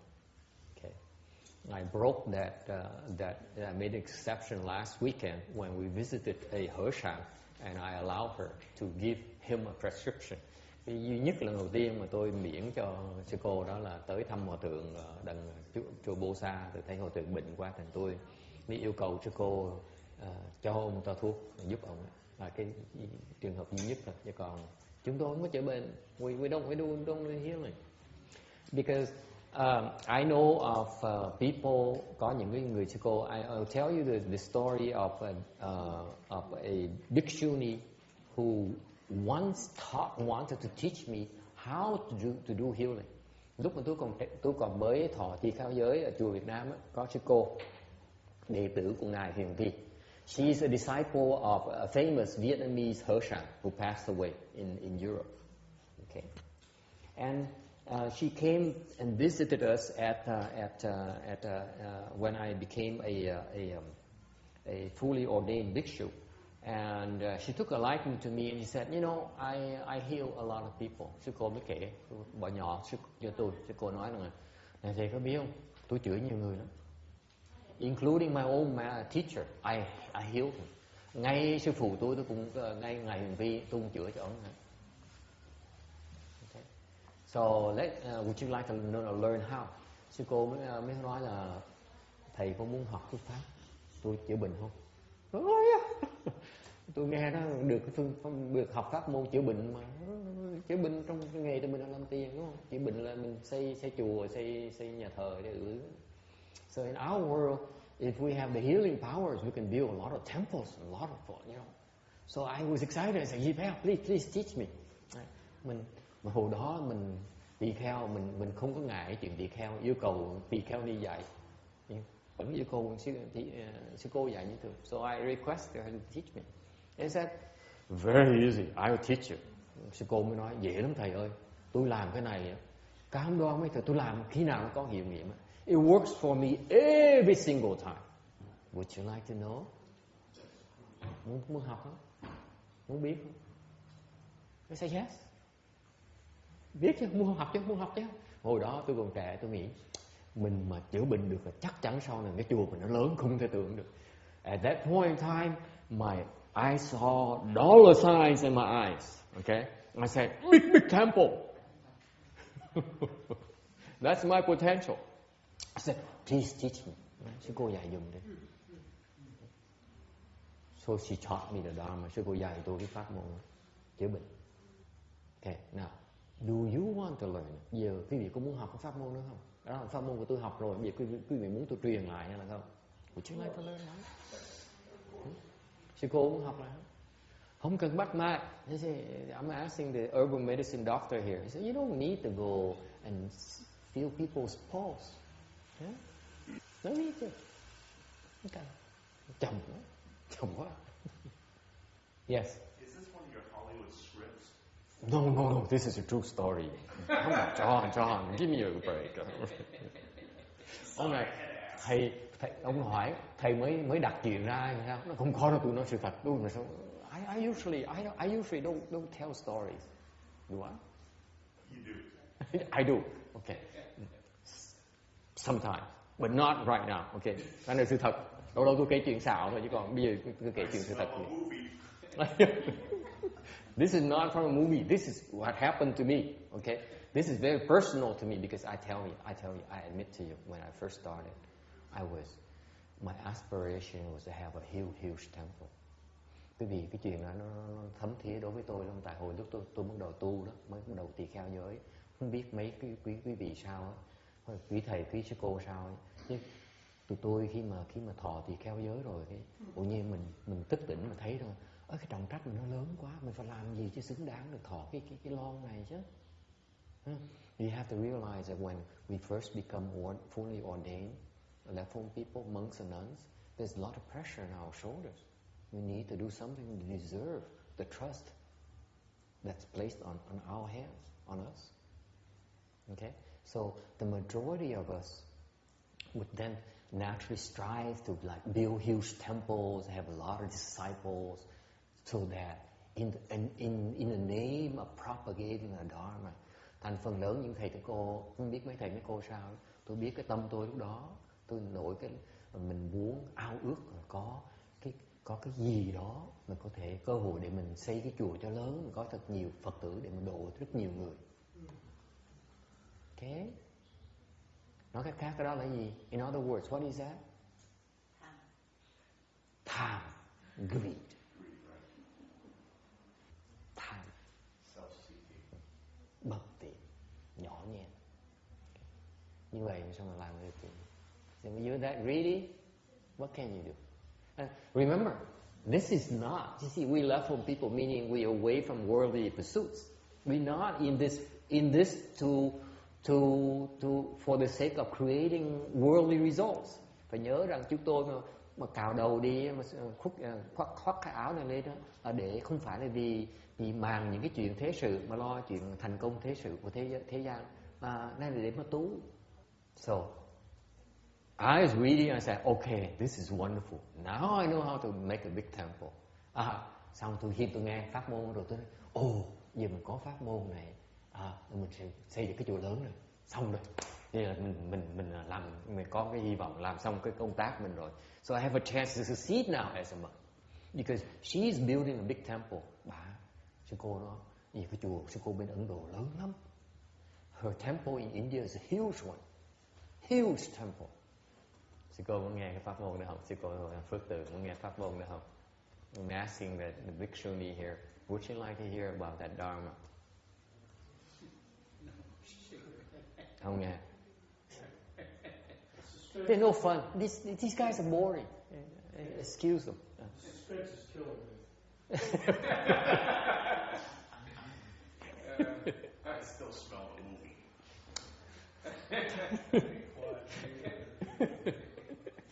Okay, I can't hold on much longer anymore. I have to tell you, okay. Tôi giấu không được nữa. Cách nào tôi giấu được cái gì hết đó. Tôi phải nói cái gì biết hết. Tại vì you never know, because maybe some of the in the future people might be able to hear this audio file here. They themselves can build a big temple, because I'm not going to use it to build a big temple. Tại sao phải nói ra? Tại vì nói ra để là trong tương lai mà ai mà có cái duyên mà nghe được cái ngược như cái bà kia mà nghe được cái băng của tôi giảng ngày hôm nay á, biết cái pháp môn này xây cái chùa cho lớn. Thế tôi không chịu cái pháp môn này xây chùa, chắc chắn tôi dùng pháp môn này. Ok. Thôi nói nha. Let me tell you what it is. Pháp môn biết gì không? One in Bodhisattva, please help me. Chắp tay nói, cầu Quan Bồ Tát giúp con giúp người này. Works every single time. Okay? Good. You're not impressed, quý vị dửng dưng ha. Okay. I was impressed. Quý vị không dửng dưng với tôi, lúc đó tôi nghe tôi phục bạn. Tôi nói, cái người ta rộng rộng, người ta có thành công, ta sẵn sàng để chia sẻ thành công của bà cho mình. Người ta tốt. I was impressed with her goodness. She succeeded in her work, and she was willing to teach me how to be successful. That impressed me. Okay? And then she told me. Sau sư cô mới nói tiếp. Sư cô mới nói là, and then the following day we kept on talking. Ngày hôm sau tôi nói chuyện tiếp. And then she confided in me. Sau sư cô mới nhắc với tôi, nói nhỏ, bà nhỏ tôi biết. Là cô bệnh hoài à. She's always sick.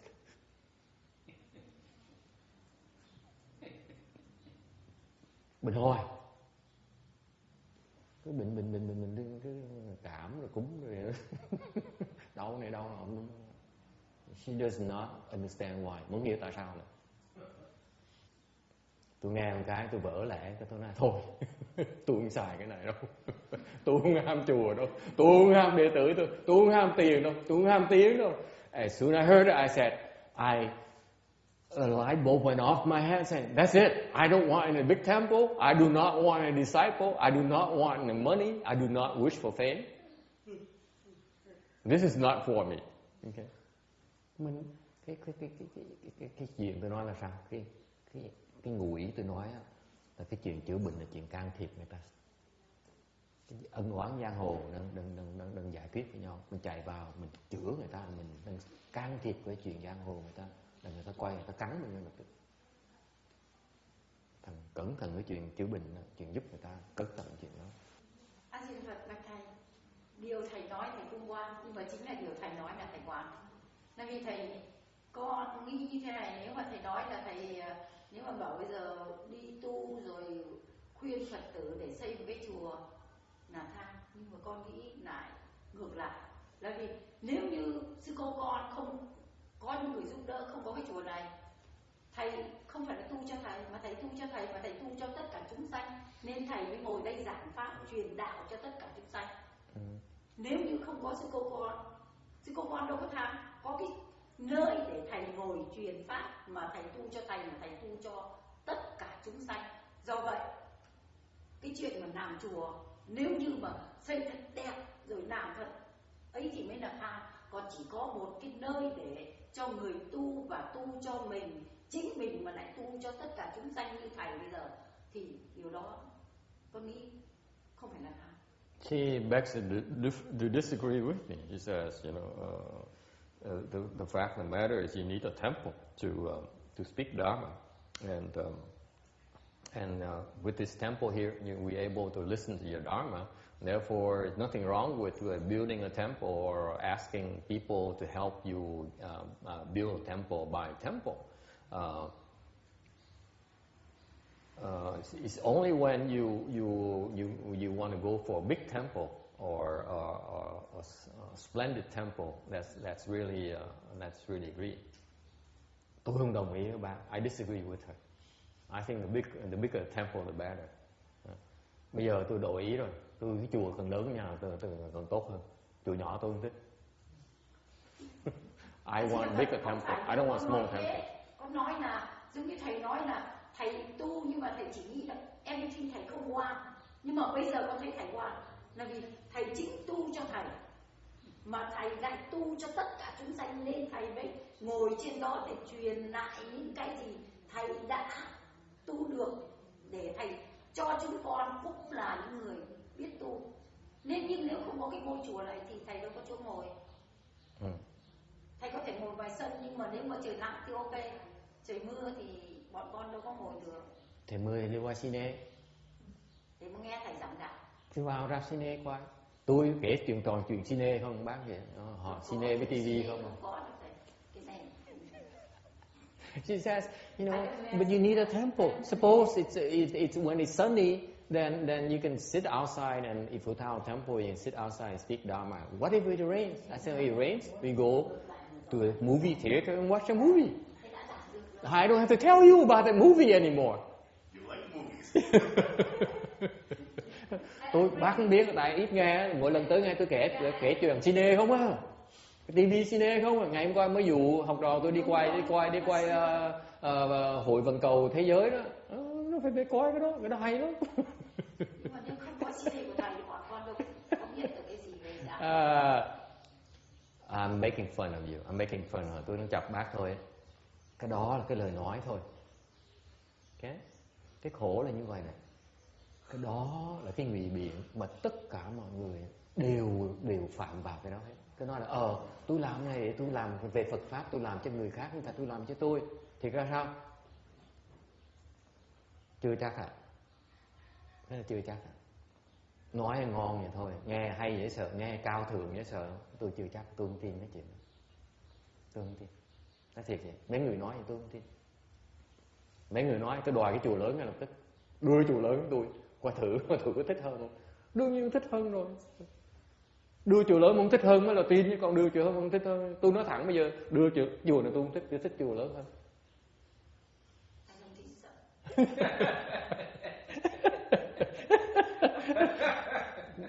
What do you think she said?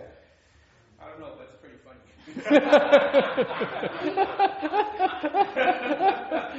I never heard her speak English, and then all of a sudden, I don't think so. This is what she said. This is what she said. She said, I said, no. This is a common mistake people make. You know, people like myself sit there and say, you know, I don't care for a temple. I only want a place where I can speak Dharma and help, you know, and enough to get by. There is such a thing. I'm only doing for your good, only for the good of the Buddha Dharma. When I hear people talk like that, I don't believe it. Okay. When I hear people talk like that, I say, and I want a real big temple. I want a lot of money. I want to be real famous. And if you give me a bigger temple, and see if my mind moves or not. Okay. So don't tell me that that's okay. This temple is okay. I say this temple is too small for me. I want a real big one. He said, I don't believe you. This is getting bad. Khổ ghê. Bây giờ nói pháp không ai tin mình nữa. No one believes my Dharma anymore. Yes.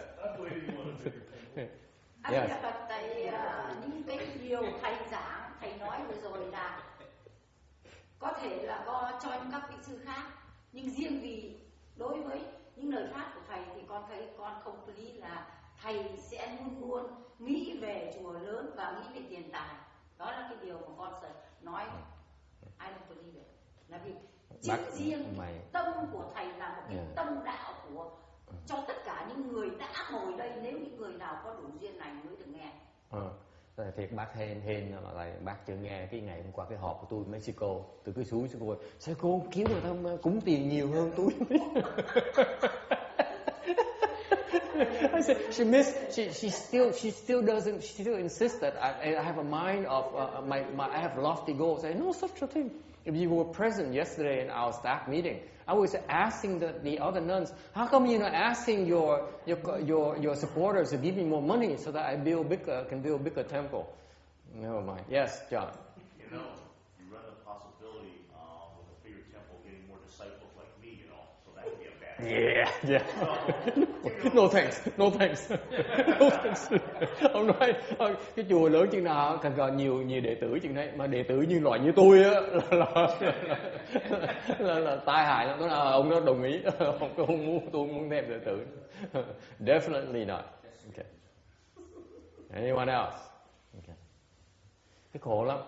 What the point here is that word is easy, talk is cheap. Nói thì dễ lắm. Chứ khi mà cúng một cái sách 1 triệu một cái đó mình nhảy tưng mình xỉu luôn đó. See, it's easy to talk about you not greedy for money. You know, when John decides to write me a check for $1 million, I would probably pass out from excitement. I can do that right now. Ông nói, tôi ký được. Okay, I mean, let's get back to serious business here. Phải trở lại cái vấn đề Phật pháp một tí, mà nó đùa hoài cũng được. Okay, any questions on faith and vows? Thắc mắc về cái chuyện tín với nguyện không? Number 3, practice. Okay, mình niệm Phật. Okay, niệm Phật có làm gì? Niệm Phật để mình we recite the Buddha's name to improve our rebirth rate. Niệm Phật để mình vãng sanh đó, mình được cái phẩm giá nó cao hơn. Okay. Gọi là mình sang đó. This is for the people with blessing, những người mà sang đó. Yeah. Tôi là mặc dầu là bần đạo nhưng đều như tính sang quen rồi. See, I may be a poor monk, but I'm used to luxury, so I always go for the highest grade possible. Okay, like the biggest temple possible. Thành ra mặc dù tôi là bên phía mình gọi là mình tu theo bần đạo, nhưng đều cái thói sang là quen rồi.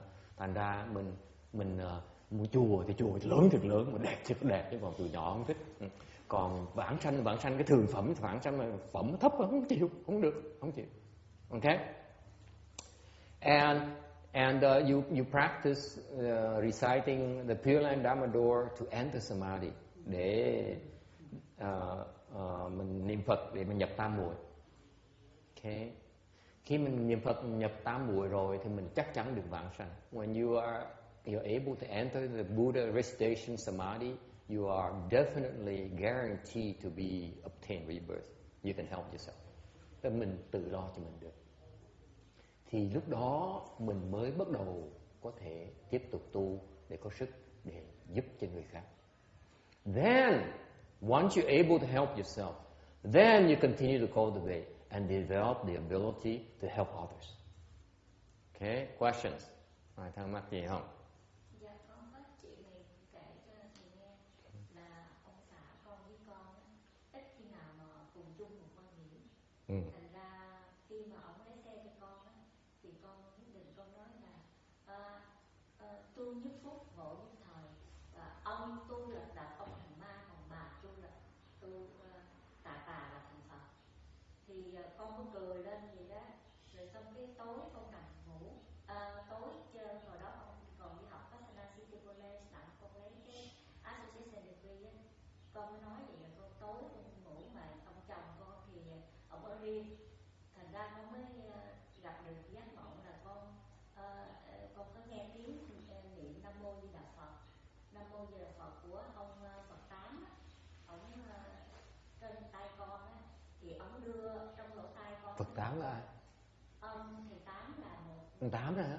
Ông Tám nghe nổi tiếng lắm mà. Thì con mới nghe cái tiếng Nam Mô Di Đà Phật của thầy. Rồi thầy đưa con lên trên tuốt ở trên mây, là thấy đám mây trắng vậy đó. Con thấy đám mây trắng rồi thấy mấy người mà lên trời đó, thì người nào cũng vui vẻ hết á. Rồi con đi nữa thì con thấy một bà đàn bà bận đồ màu không biết màu gì, nhưng mà bà cũng cười vui vẻ, 2-3 người đi. Rồi con cũng lên trên đó, tới chừng con đi lên nữa thì con không thấy ai hết trơn á, thì con mới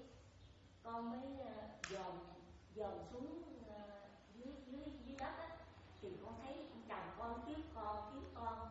Ông nói Ngọc Linh ơi, Ngọc Linh hỏi, thế con tự thương gì, con đang vui vẻ, con bỗng cho nên cái con mới khóc cái con thấy con xuống dưới này, vì vậy thôi. Con thấy ông kiếm con rồi cái con thấy ông cái con xuống. còn trật đường tí, hay còn cái tâm còn muốn sanh lên cõi trời. Sanh cõi trời không phải là rốt ráo. Trật. Cái tâm, cái vọng, cái nguyện vọng mình vẫn còn muốn sanh lên cõi tốt đó, cõi trời đó là tốt. Điều nó chỉ tạm thời thôi, tốt tạm thời thôi, xong là nó sẽ hết. Còn sanh, vãng sanh đó, là nó vĩnh cửu.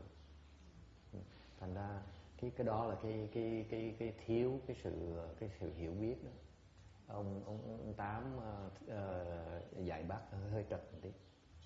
Ông qua đời, tôi xin lỗi, tôi nói sửa ông tí, tại vì cái gì làm cái gì phải có cái mục tiêu cho nó rõ ràng. Nếu mà muốn lên trời á, sẽ lên trời được. Cái cảnh giới bác bây giờ, lúc mà bác chết á, bác sẽ sanh trời được, có đó được. Đã đạt được đó rồi, đã đạt được cái định để mà tới được sanh được cái cõi trời rồi, đạt được rồi, tôi cam đoan, tôi chứng minh được cái đó. Những điều á, cái đó vẫn là chỉ tạm bợ thôi, đó là lạc đường rồi. Dùng cái sức tu đó mà chỉ mà bỏ cuộc đời mình tu để được sinh lên cõi trời không, tôi nghĩ không xứng đáng với sức tu của mình. Tôi khuyên bác suy nghĩ lại chuyện đó đi. Sinh cõi trời nó còn sòn quá sòn, không xứng đáng. Con đã là đệ tử của chùa Từ Nghiêm á, pháp danh của con tên là Diệu Loan, mà thực sự ra là con trước hồi ở bên Việt Nam con là ca sĩ Ngọc Linh, đệ tử của nhạc sĩ A Di Thu. Nổi tiếng hả? Thì tôi nói cho tôi xin lỗi, tôi nói hơi đụng chạm, tại tới mà gặp tôi là họ mấy người đừng nghe, họ biết là tính tôi thẳng, có gì tôi nói thẳng rò, thẳng như ruồng ngựa vậy. Thành ra nếu có Phật lòng tôi xin lỗi trước. Tôi nói là cái tư tưởng nó hơi lệch tí, trật rồi, như trật đường, tiếc quá. Đã gặp được đã có sức tu rồi, đã có cái tâm muốn tu rồi, nghe được cái pháp gọi là cái đại pháp, tên là đại thừa tịnh độ. Tôi nghe bây giờ tôi hy vọng ngày nào đó đổi hướng lại là muốn vãng sanh Tây phương cực lạc, chứ đừng thèm lên trời. Xin dùng cái chữ thèm nhé, không thèm. Tôi thì tôi không thèm, không đáng. Tại vì con đã đọc kinh Phật rồi, ở chùa Tịnh Độ thì là trên trời có 3 cõi, là một cõi người, 3 trên trời, một cõi người, rồi một cõi tiên, rồi Phật mới là sao chót.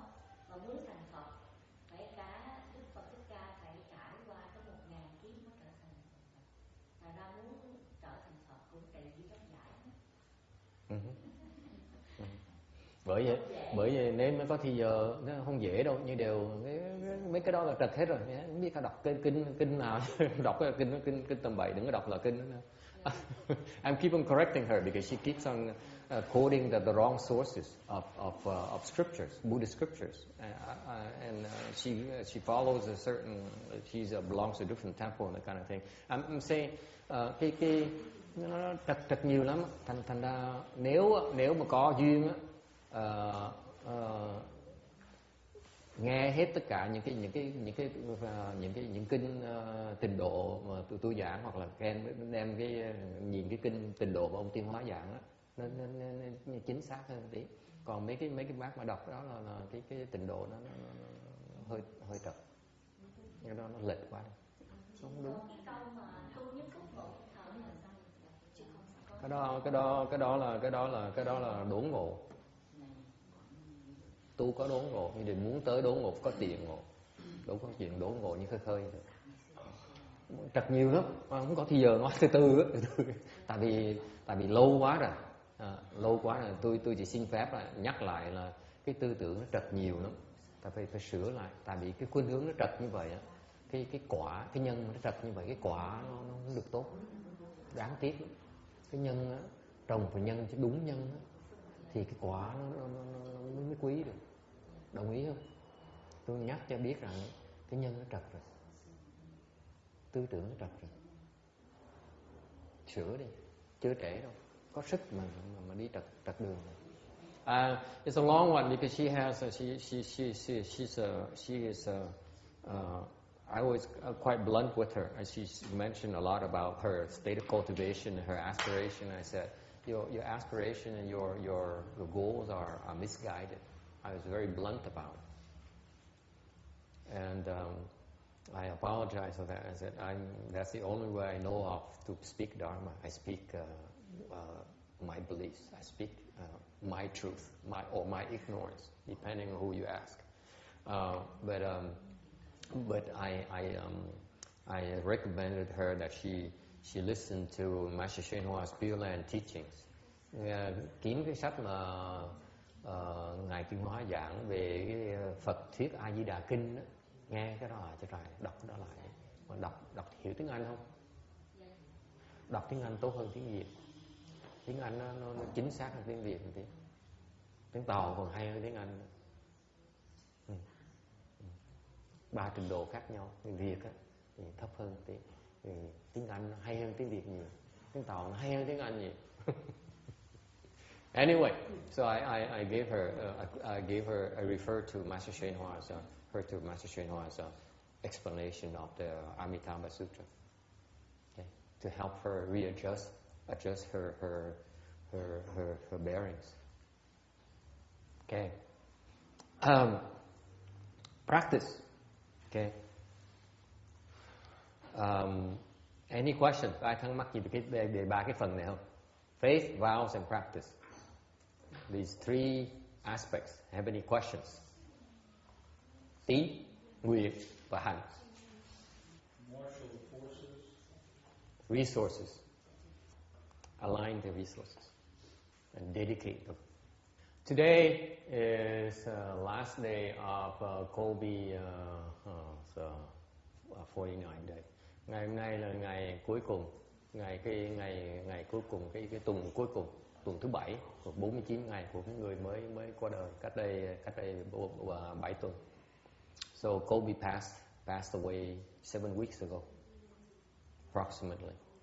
When he passed away, he was in a very bad shape.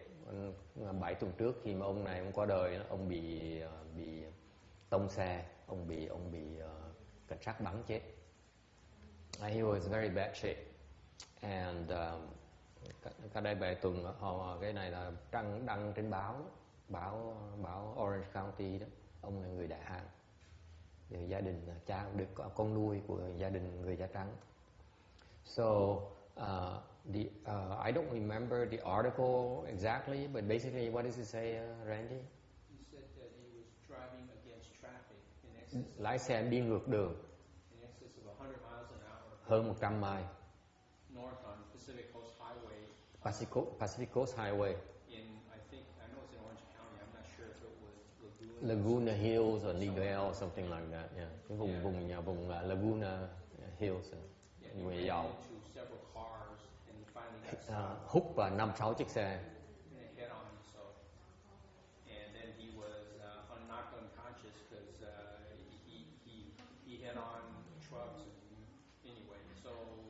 Paramedics are trying to revive him, and he regained consciousness, and they couldn't turn off the motor in his car. He reached in, and then they don't really know, but when he regained consciousness, he started to pull away, and that's when the sheriffs shot him 7 rounds into the car.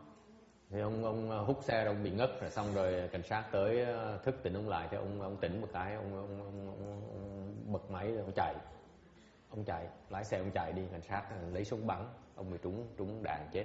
Well, something wasn't in the article. The family's mounting a huge lawsuit against the Orange County sheriffs. They actually retained Cochran law firm. They're going to assemble a team of attorneys, and they've already filed, but they think it's like 4 or 5 top-notch wrongful death attorneys. Rồi bây giờ gia đình đang kiếm luật sư để kiện, luật sư rất giỏi để kiện chính phủ ở quận Cam. Anyway, Kobe is a dear friend of Randy's son. Cái ông này là người bạn thân của ông con trai của ông này. So Ryan asked for help. Cái ông Ryan mới yêu cầu giúp. And I looked into that, and tôi nhìn vào, tôi lo vậy sợ. I was very worried because Kobe, when he passed away, he was in a state of dementia. Lúc mà ông ấy chết á, ông vào cái cảnh giới là ông đang điên, tâm thần nó bị điên. So after he passed away, he was crazy, basically. Khi mà chết á, vào cái trung ấm thân á, cái tâm thần ông là người bị điên. He could not understand anything, không hiểu được cái gì hết. Hoàn toàn không hiểu gì hết. Was it drug induced? No, it's dementia. Whatever, yeah, probably drug induced, but lots of things. But yeah, drug and drugs, yeah. But it was demented. Chết một cái, trước khi chết bị điên, sau khi chết trong trung ấn thân á, thì bị điên luôn. Làm gì bây giờ? What can you do? Em sao giúp được? Xin lỗi thầy, con thấy cái phương pháp thiền cũng không đúng đâu thầy. Tại vì có hai cô trên chùa Từ Nghiêm á, là khi mà Sùng Nghiêm hả? Thì bị điên. Tại vì khi thiền á, hai cổ lên á, thì gặp hai cái cảnh giới, mà thấy cảnh giới Phật thì không thấy ma quỷ nó cũng thể biến thành Phật nữa. Thành ra hai cô gặp ma quỷ dẫn đường đi là hai cô biến. Tại họ chỉ đó cái họ luyện thiền mà không có thầy, thành ra bị tẩu hỏa nhập ma. Dạ, bị tẩu. Giống như cái sư bà ngày hôm qua sư cô nói là bị tẩu hỏa nhập ma, bị ma nó nhập mà không biết. Thành ra ma mà nó nhập rồi tự mình gỡ được. Thành cái khổ khi mà người ta luyện như vậy là phải cần có người thầy ta biết, ta nhìn thấy ta dẫn đường cho mình đó. Thành ra sư bà không có được cái. Ngày hôm qua sư cô kể là có cái sư bà, cái bà tu cả cuộc đời luôn, tới 100 là mấy thôi, 104 tuổi. Rồi tu cả ngày cả đêm luôn, tu rất là nghiêm túc. Rồi bây giờ gặp cái cảnh giới ma đòi ăn thịt hết rồi gì nữa. Cái đó là mấy cái cảnh giới ma đó mà không có thầy, thành người ta dạy cho bà không được. Thì giống như tu mà cái chuyện mà tu đó là lúc tu thiền mà tu trật đường bị tẩu hỏa nhập ma. Học trò tôi nó luyện tu thiền với tôi là 4-5 năm trời rồi á. Hình như chưa ai tẩu hỏa nhập ma, trừ có 2 người ngày hôm nay mới khám phá họ mới tẩu hỏa nhập ma thôi. I've been teaching people. She says that the temple we used to go last year to Bosa, the temple where Saturday we went to rent a room where we explained the Medicine Master Sutra. That's a Zen temple. Remember the Zen temple? She says that some of these nuns there have some problems. They see ghosts and demons and so on. And said basically they don't have the proper guidance to practice chant, and therefore they run into demonic states. I explained to her that I've been teaching chant for the last 4 or 5 years, and none of my disciples have yet to experience demonic states, except for 2 that we discovered today, who became possessed by ghosts. You know, the husband and the wife here. Con có đọc kinh của xin lỗi thầy. See, they declare this is very common. The people who don't know, as soon as they want to accuse you of something, they say you're in the demonic state. This is a very common offense of the people, the cultivator. This probably came from his mother. Because the father wouldn't know anything about Zhou Ho Ru Mo. Huh? What does he know about that? The same temple? To the same temple? Okay. Anyway. So I'm not impressed by these things. Dạ thưa thầy, con có đọc sách Phật hồi trước á, thì con nghe là ma quỷ nó cũng có powerful nữa. Cái quỷ dương á, powerful ngang hàng với Đức Phật vậy đó. Đúng, có đúng. Chỉ thua Phật tí xíu thôi. Tụi nó giữ, không chập nữa được. So anyway, so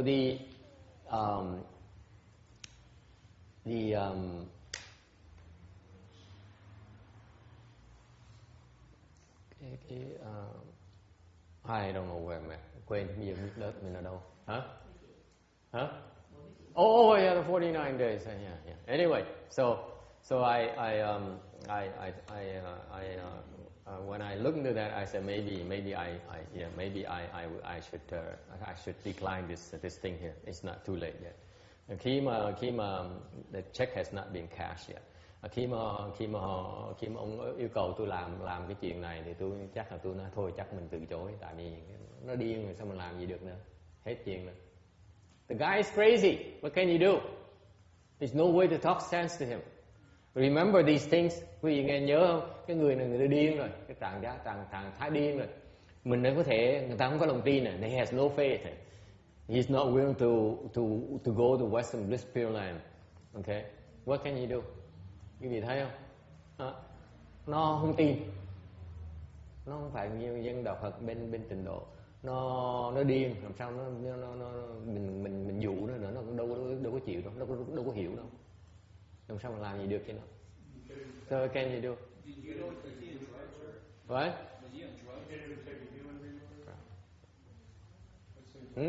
What can you do? Can you get him to take a human reborn? No, the best thing because my first reaction is that maybe you should decline this because it's too difficult. Nó này khó quá, mình từ chối, chân thôi mình giúp không được. I mean, he probably should go somewhere else where people can help him. Chắc phải kiếm chỗ khác người ta có sức để giúp, chứ còn mình không đủ sức. So that's my first reaction. I said maybe I can't help this person. Tôi cái điều đầu tiên tôi là tôi nghĩ là không đủ sức giúp, tại người ta không đủ điều kiện sao mình giúp được. Mình giúp có điều kiện, cái pháp nó có cái phạm vi của cái pháp, đâu phải pháp nó làm hết tất cả không được đâu. So the Dharma is limited. It's not capable of doing anything. You need to have faith, you need to have vow, and you have to practice. Cái pháp tịnh độ như vậy, muốn vãng sanh nó phải có ba cái yếu tố này, là phải có lòng tin, có muốn làm cái việc, xong phải có một cái hành gì mới vãng sanh được, chứ đâu phải dễ. Okay. But anyway, I decided not to give up. And tôi nói tôi sợ thôi kệ, mình làm cố gắng hết sức, thời gian thì ra sao. So anyway,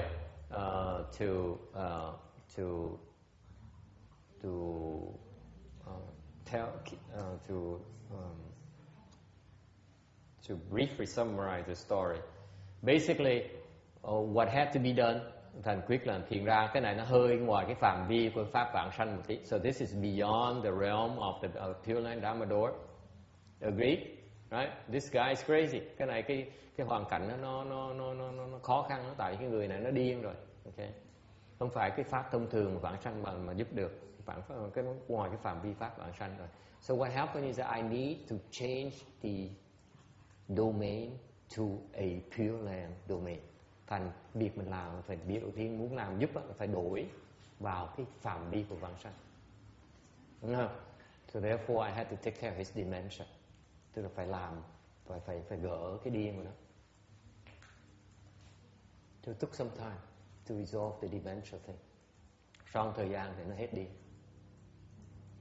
So after a while, when he no longer is demented, he became normal. Sau một vài tuần thì ông này bình thường lại. Thì đó cái phạm vi mà cái pháp vãng sanh có thể giúp được, pháp 49 ngày có thể giúp được. After when he became normal, then the 49-day Dharma can help. And now he's been reborn. Được vãng sanh. Where? I don't know. Where do you think? To the Western Bliss Pureland. Okay. So it's good news. It might encourage Ryan to work harder in my accounting thing because the master needs some accounting help. No, I'm kidding. Why do I bring it up? I'm bringing it up because I'm telling you. Tôi đem lên để kể, nhắc lại quý vị nghe là Mahayana Pureland has a 49-day Dharma that is extremely effective, okay, at the end of people's lives to help them obtain rebirth. Nói quý vị để biết cái gì? Để quý vị nhớ, nhắc lại quý vị rằng cái đại thừa bên Tịnh độ nó có cái pháp 49 ngày đó. Nó rất là hiệu nghiệm để giúp người ta vãng sanh.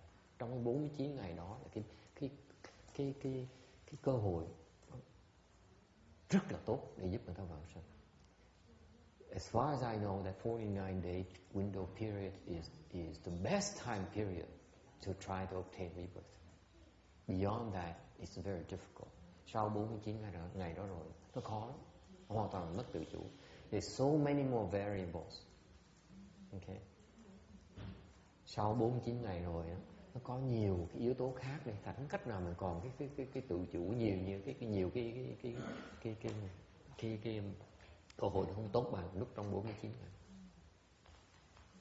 Okay, so that's why if anything at all you learn today, I want to emphasize to you again that the Mahayana Dharma door is extremely effective. Okay, nhắc lại quý vị biết là cái pháp 49 ngày bên cái Tịnh độ đại thừa nó tuyệt vời. Yes. What causes dementia anyway? Ghosts? Hỏi câu hỏi là cái điên là sao? Điên là tại ma quỷ nó tới nó phá, nó nhập vào. He's possessed by ghosts.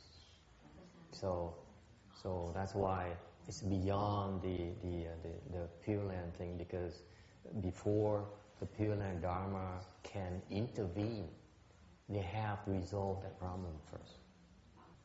Thành ra nó khó, vấn đề nó khó là tại vì họ bị ma nhập, ma quỷ nhập, thành ra phải gỡ cái ma quỷ đó rồi nó áp dụng cái pháp Tịnh độ được. Okay? Yes. It's not going to be there at very high grade, is it? It's going to be lucky. No. It's grade very low. Very low. There. Just veil. That's all he has. That's all he has. Yeah. Okay. Phước khoảng chừng nữa thôi.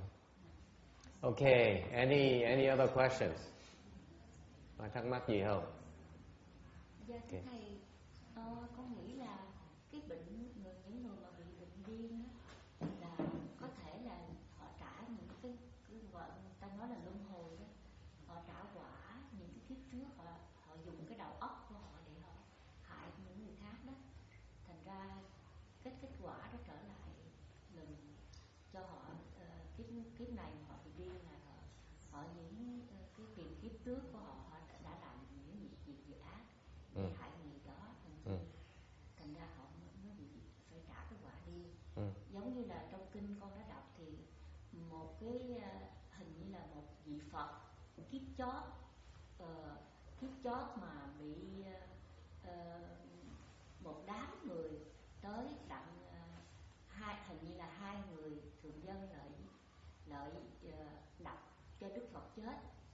Thành ra một người đệ tử nói với Đức Phật Thích Ca là tại sao cái Đức Phật gần thành Phật, kiếp chót gần thành Phật rồi mà bị 2 người đó lợi giết chết là sao? Vậy là đâu có công bằng, tại sao mà ngài thì ngài đâu có làm gì đâu. Thì Đức Phật mới soi căn, thì Đức Phật nói tại vì cái ông đó thì ông Đức Phật kiếp chót đó là tiền kiếp ổng ác lắm, ổng nghe lời người vợ đấy, ổng có ổng có ba với mẹ ổng, rồi bà vợ mới cằn nhằn tại sao mà gia đình đã không có khá giả, không có tiền ăn mà ông lại còn nuôi 2 bà già đấy, đem 2 bà già đấy vô rừng cho cọp ăn chết cho rồi đi. Thành ra cái ông Đức Phật đó kiếp đó đã làm ác là đem dẫn hai cha mẹ của ổng đem vô rừng giết chết. Thành ra luân hồi là kiếp chó ổng bị hai ông bà già. Phải trả nó mới đi được, trả xong cái nợ nó mới đi được. Dạ. Đúng.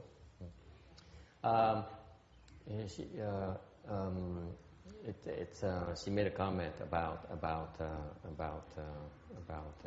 these dimensional things, and it's basically it's a cause and effect. You did something evil, and now you have to pay the consequences. That is correct. Let me, since time is running out, and let me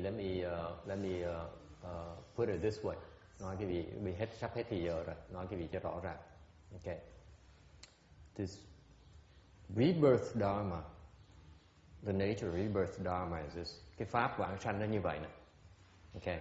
Again, at the center of it is a 49-day window period. Cái ở trung tâm của nó là có 49 ngày. Trong 49 ngày đó là cái thuận tiện nhất cho mình để được vãng sanh. The 49-day window is the optimal time for us to obtain rebirth. Clear? Nghe rõ ràng chưa? Okay? So that's the optimal time. But there's a before and there's an after. Đều trong cái đó nó có cái trước và cái sau nữa. Right? Meaning that we have to wait until we die. Someone dies. Nói cách khác là cái pháp vãng sanh là mình phải đợi. Cái mà tốt nhất là mình đợi lúc người ta chết. Mình mới can thiệp được. Đúng không? Chứ mình trù ẻo người ta đợi người ta chết mình mới can thiệp. In other words, we wait until they die before we intervene, right? So it's not good enough. Thành ra cái pháp vãng sanh nó đâu có hẹp như vậy. You still can have paved the way, okay, because before you get to the 49-day thing there, for example, what happened to Colby is that he ran into a lot of obstructions. Nói cách khác là khi cái trường hợp ông này á, khi mà ông tới lúc mà ông chết á, ông bị cái cản trở chướng ngại nhiều quá đi, thành không được gặp cái pháp 49 ngày. In other words, his obstruction is so heavy that he could not encounter or benefit from the 49-day assembly. Is that clear? Quý vị thấy rõ ràng không? Là ông cái nghiệp ông chướng nghiệp nặng quá đi, thành ra lúc mà ông chết á, không được cái duyên với cái pháp 49 ngày. Nếu áp dụng pháp 49 ngày thông thường thì không cách nào mà có hiệu quả với ông ấy. If you apply the 49-day Dharma, the normal 49-day Dharma to him, he's not going to be able to benefit from it because of his heavy obstructions. Is that clear? Thấy rõ ràng không? Là cái nghiệp chướng nó nặng đến độ không cách nào mà hưởng được cái pháp 49 ngày. Mặc dầu người ta cầu cũng không được hưởng được. Is that clear? Okay? And that's why you need to pave the way for it. Thành ra mình tốt hơn nữa, như trường hợp cái bà chồng của cái bà Roberta, bà trẻ. What happened to Roberta? She's gone? What happened to Roberta is that her husband's case is also a case where he does not believe in Buddhism. He says that you guys are going after old wives' tales and that kind of thing. Why are you so gullible? Anyway, he didn't believe it, but during 49 days, he still was available to him because the way is being paved for him to take advantage of it when he passes away. Okay? Thành mặc dầu người chồng, người đệ tử tôi á, họ không tin, ông không tin về cái chuyện vãng sanh, không tin về cái chuyện tôn giáo lắm. Thành mặc dầu ông không tin, điều trước khi mà ông chết qua đời á, là đã sửa soạn cho ông để lúc ông qua đời để hưởng được cái pháp đó. Is that clear? So the Pureland, the rebirth Dharma is a lot more sophisticated than you think. Thành cái pháp vãng sanh, cái pháp nó rất tuyệt vời. Nó có những cái uẩn khúc mà hơn cái vị tưởng đâu. It's not as simple as reciting a Buddha's name and you obtain rebirth. Không có dễ dàng nó tôi niệm Phật cho tôi vãng sanh được đâu nghe. Không có chuyện đó đâu. Tôi niệm Phật đi có thử vãng sanh được không? Giống như hòa thượng đó, tôi niệm Phật tôi vãng sanh được. Lo gì? Đâu có lo gì đâu. Mẹ tôi vãng sanh, mẹ ông vãng sanh. Bà dỗ. Yes. Well, can you help people advance their death? Because I'm always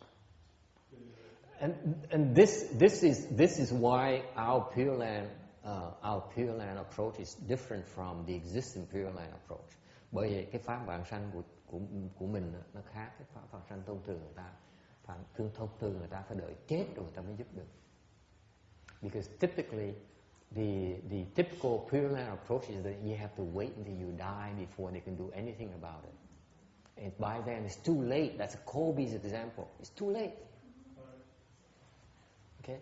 Tại vì như cái trường hợp ông này đó, là nếu như thông thường mà tới áp dụng cái pháp vãng sanh như người này là gỡ sao? Thành cái pháp vãng sanh thông thường ta làm nó bị eo hẹp. Cô nghe có rõ không? Mình khác rất nhiều nhưng phải chịu nhỏ đâu. Bởi this is why I decided to do the Pureland instead of Chan. Đây là một lý do rất quan trọng mà tôi dạy tu hành cái pháp trình độ thay vì pháp thiền tông.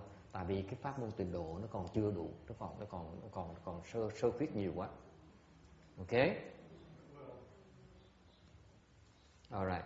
So that's why this is why when people talk about Pureland, you need to open your ears and see what is it the Dharma is about. Nói cái gì để quý vị trong cái vị nghe, quý vị hiểu, trong tương lai ta nghe ta hiểu là cái pháp tịnh độ nó có nhiều yếu tố khác nhau chứ không phải nó dễ đâu, không phải nó dễ dàng như vậy đâu. Okay? Because the bottom line is this. The bottom line is this. Okay. You make sure you obtain rebirth. Chuyện chung quy như vậy thôi nè. Thứ nhất á, tụi quý vị cố gắng hết sức và vãng sanh kiếp này. This lifetime. That has to come first. Chuyện quan trọng nhất tôi nghĩ đó là chuyện đó thôi. Cố gắng vãng sanh kiếp này. Đừng có tham gì hết. Không có gì quan trọng bằng cái đó. I assure you it's nothing more important.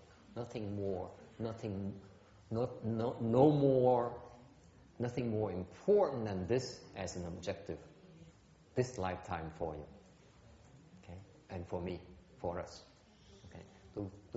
Tôi cam đoan quý vị rằng, tôi khuyên quý vị rằng cái kiếp này của chúng mình không có gì quan trọng hơn.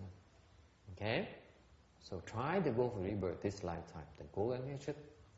Okay? Để mà vãng sanh cái kiếp này. Okay? So you have to make that resolve, have to make that vow for yourself. Làm cái gì thì làm cái nguyện đó, phải tự chủ cái chuyện đó. Đó là chuyện quý vị phải làm được. Okay. And then once you are able to take care of yourself, một khi quý vị đã đủ sức mà lo cho mình rồi, then maybe you have some left to help others, your loved one, obtain rebirth. Một khi cái vị đủ sức lo cho mình rồi thì maybe có thể còn có đủ khả năng để giúp những người mà thân yêu của mình vãng sanh luôn. Because they need your help. Because they don't have the same knowledge, the same exposure to the Pureland Dharma the way you do. Thành ra những người thân yêu của mình người ta không biết cái pháp vãng sanh này. Thành ra nhiều khi họ cần mình giúp như vậy. Okay? Yes. Well, if you dedicate merit for someone to go to the Pureland while they're still alive, yes. Is that going to help them? It's going to help them tremendously. Yeah. Plant the seeds for them to obtain rebirth. Okay. I suppose you have to do an awful lot. Yeah, that's an understatement. Cho nên mấy bác mà lớn tuổi đó phải để ý, phải hiểu là cái quan trọng, đừng có màng mấy chuyện mà thế sự nữa, lo mà vãng sanh đi. Còn mấy chuyện mà nó giúp đời giúp người nó không quan trọng, thì nó không quan trọng lắm. So those you are older, and I strongly urge you to readjust your sights and make sure that you understand the utmost importance of obtaining rebirth for yourself. Now, it turns out before I end up my talk here today, one of the students came in here, and so I used this opportunity to remind you of stress the second point. The second point is that cái chuyện có cái cô mới bước vào đây, thành tôi vừa cơ hội này tôi nhắc lại chuyện này. Chuyện thứ nhất là mình phải vãng sanh.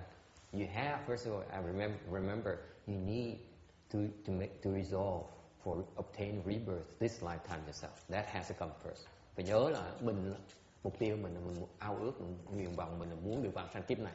Đó là chuyện quan trọng nhất. Okay?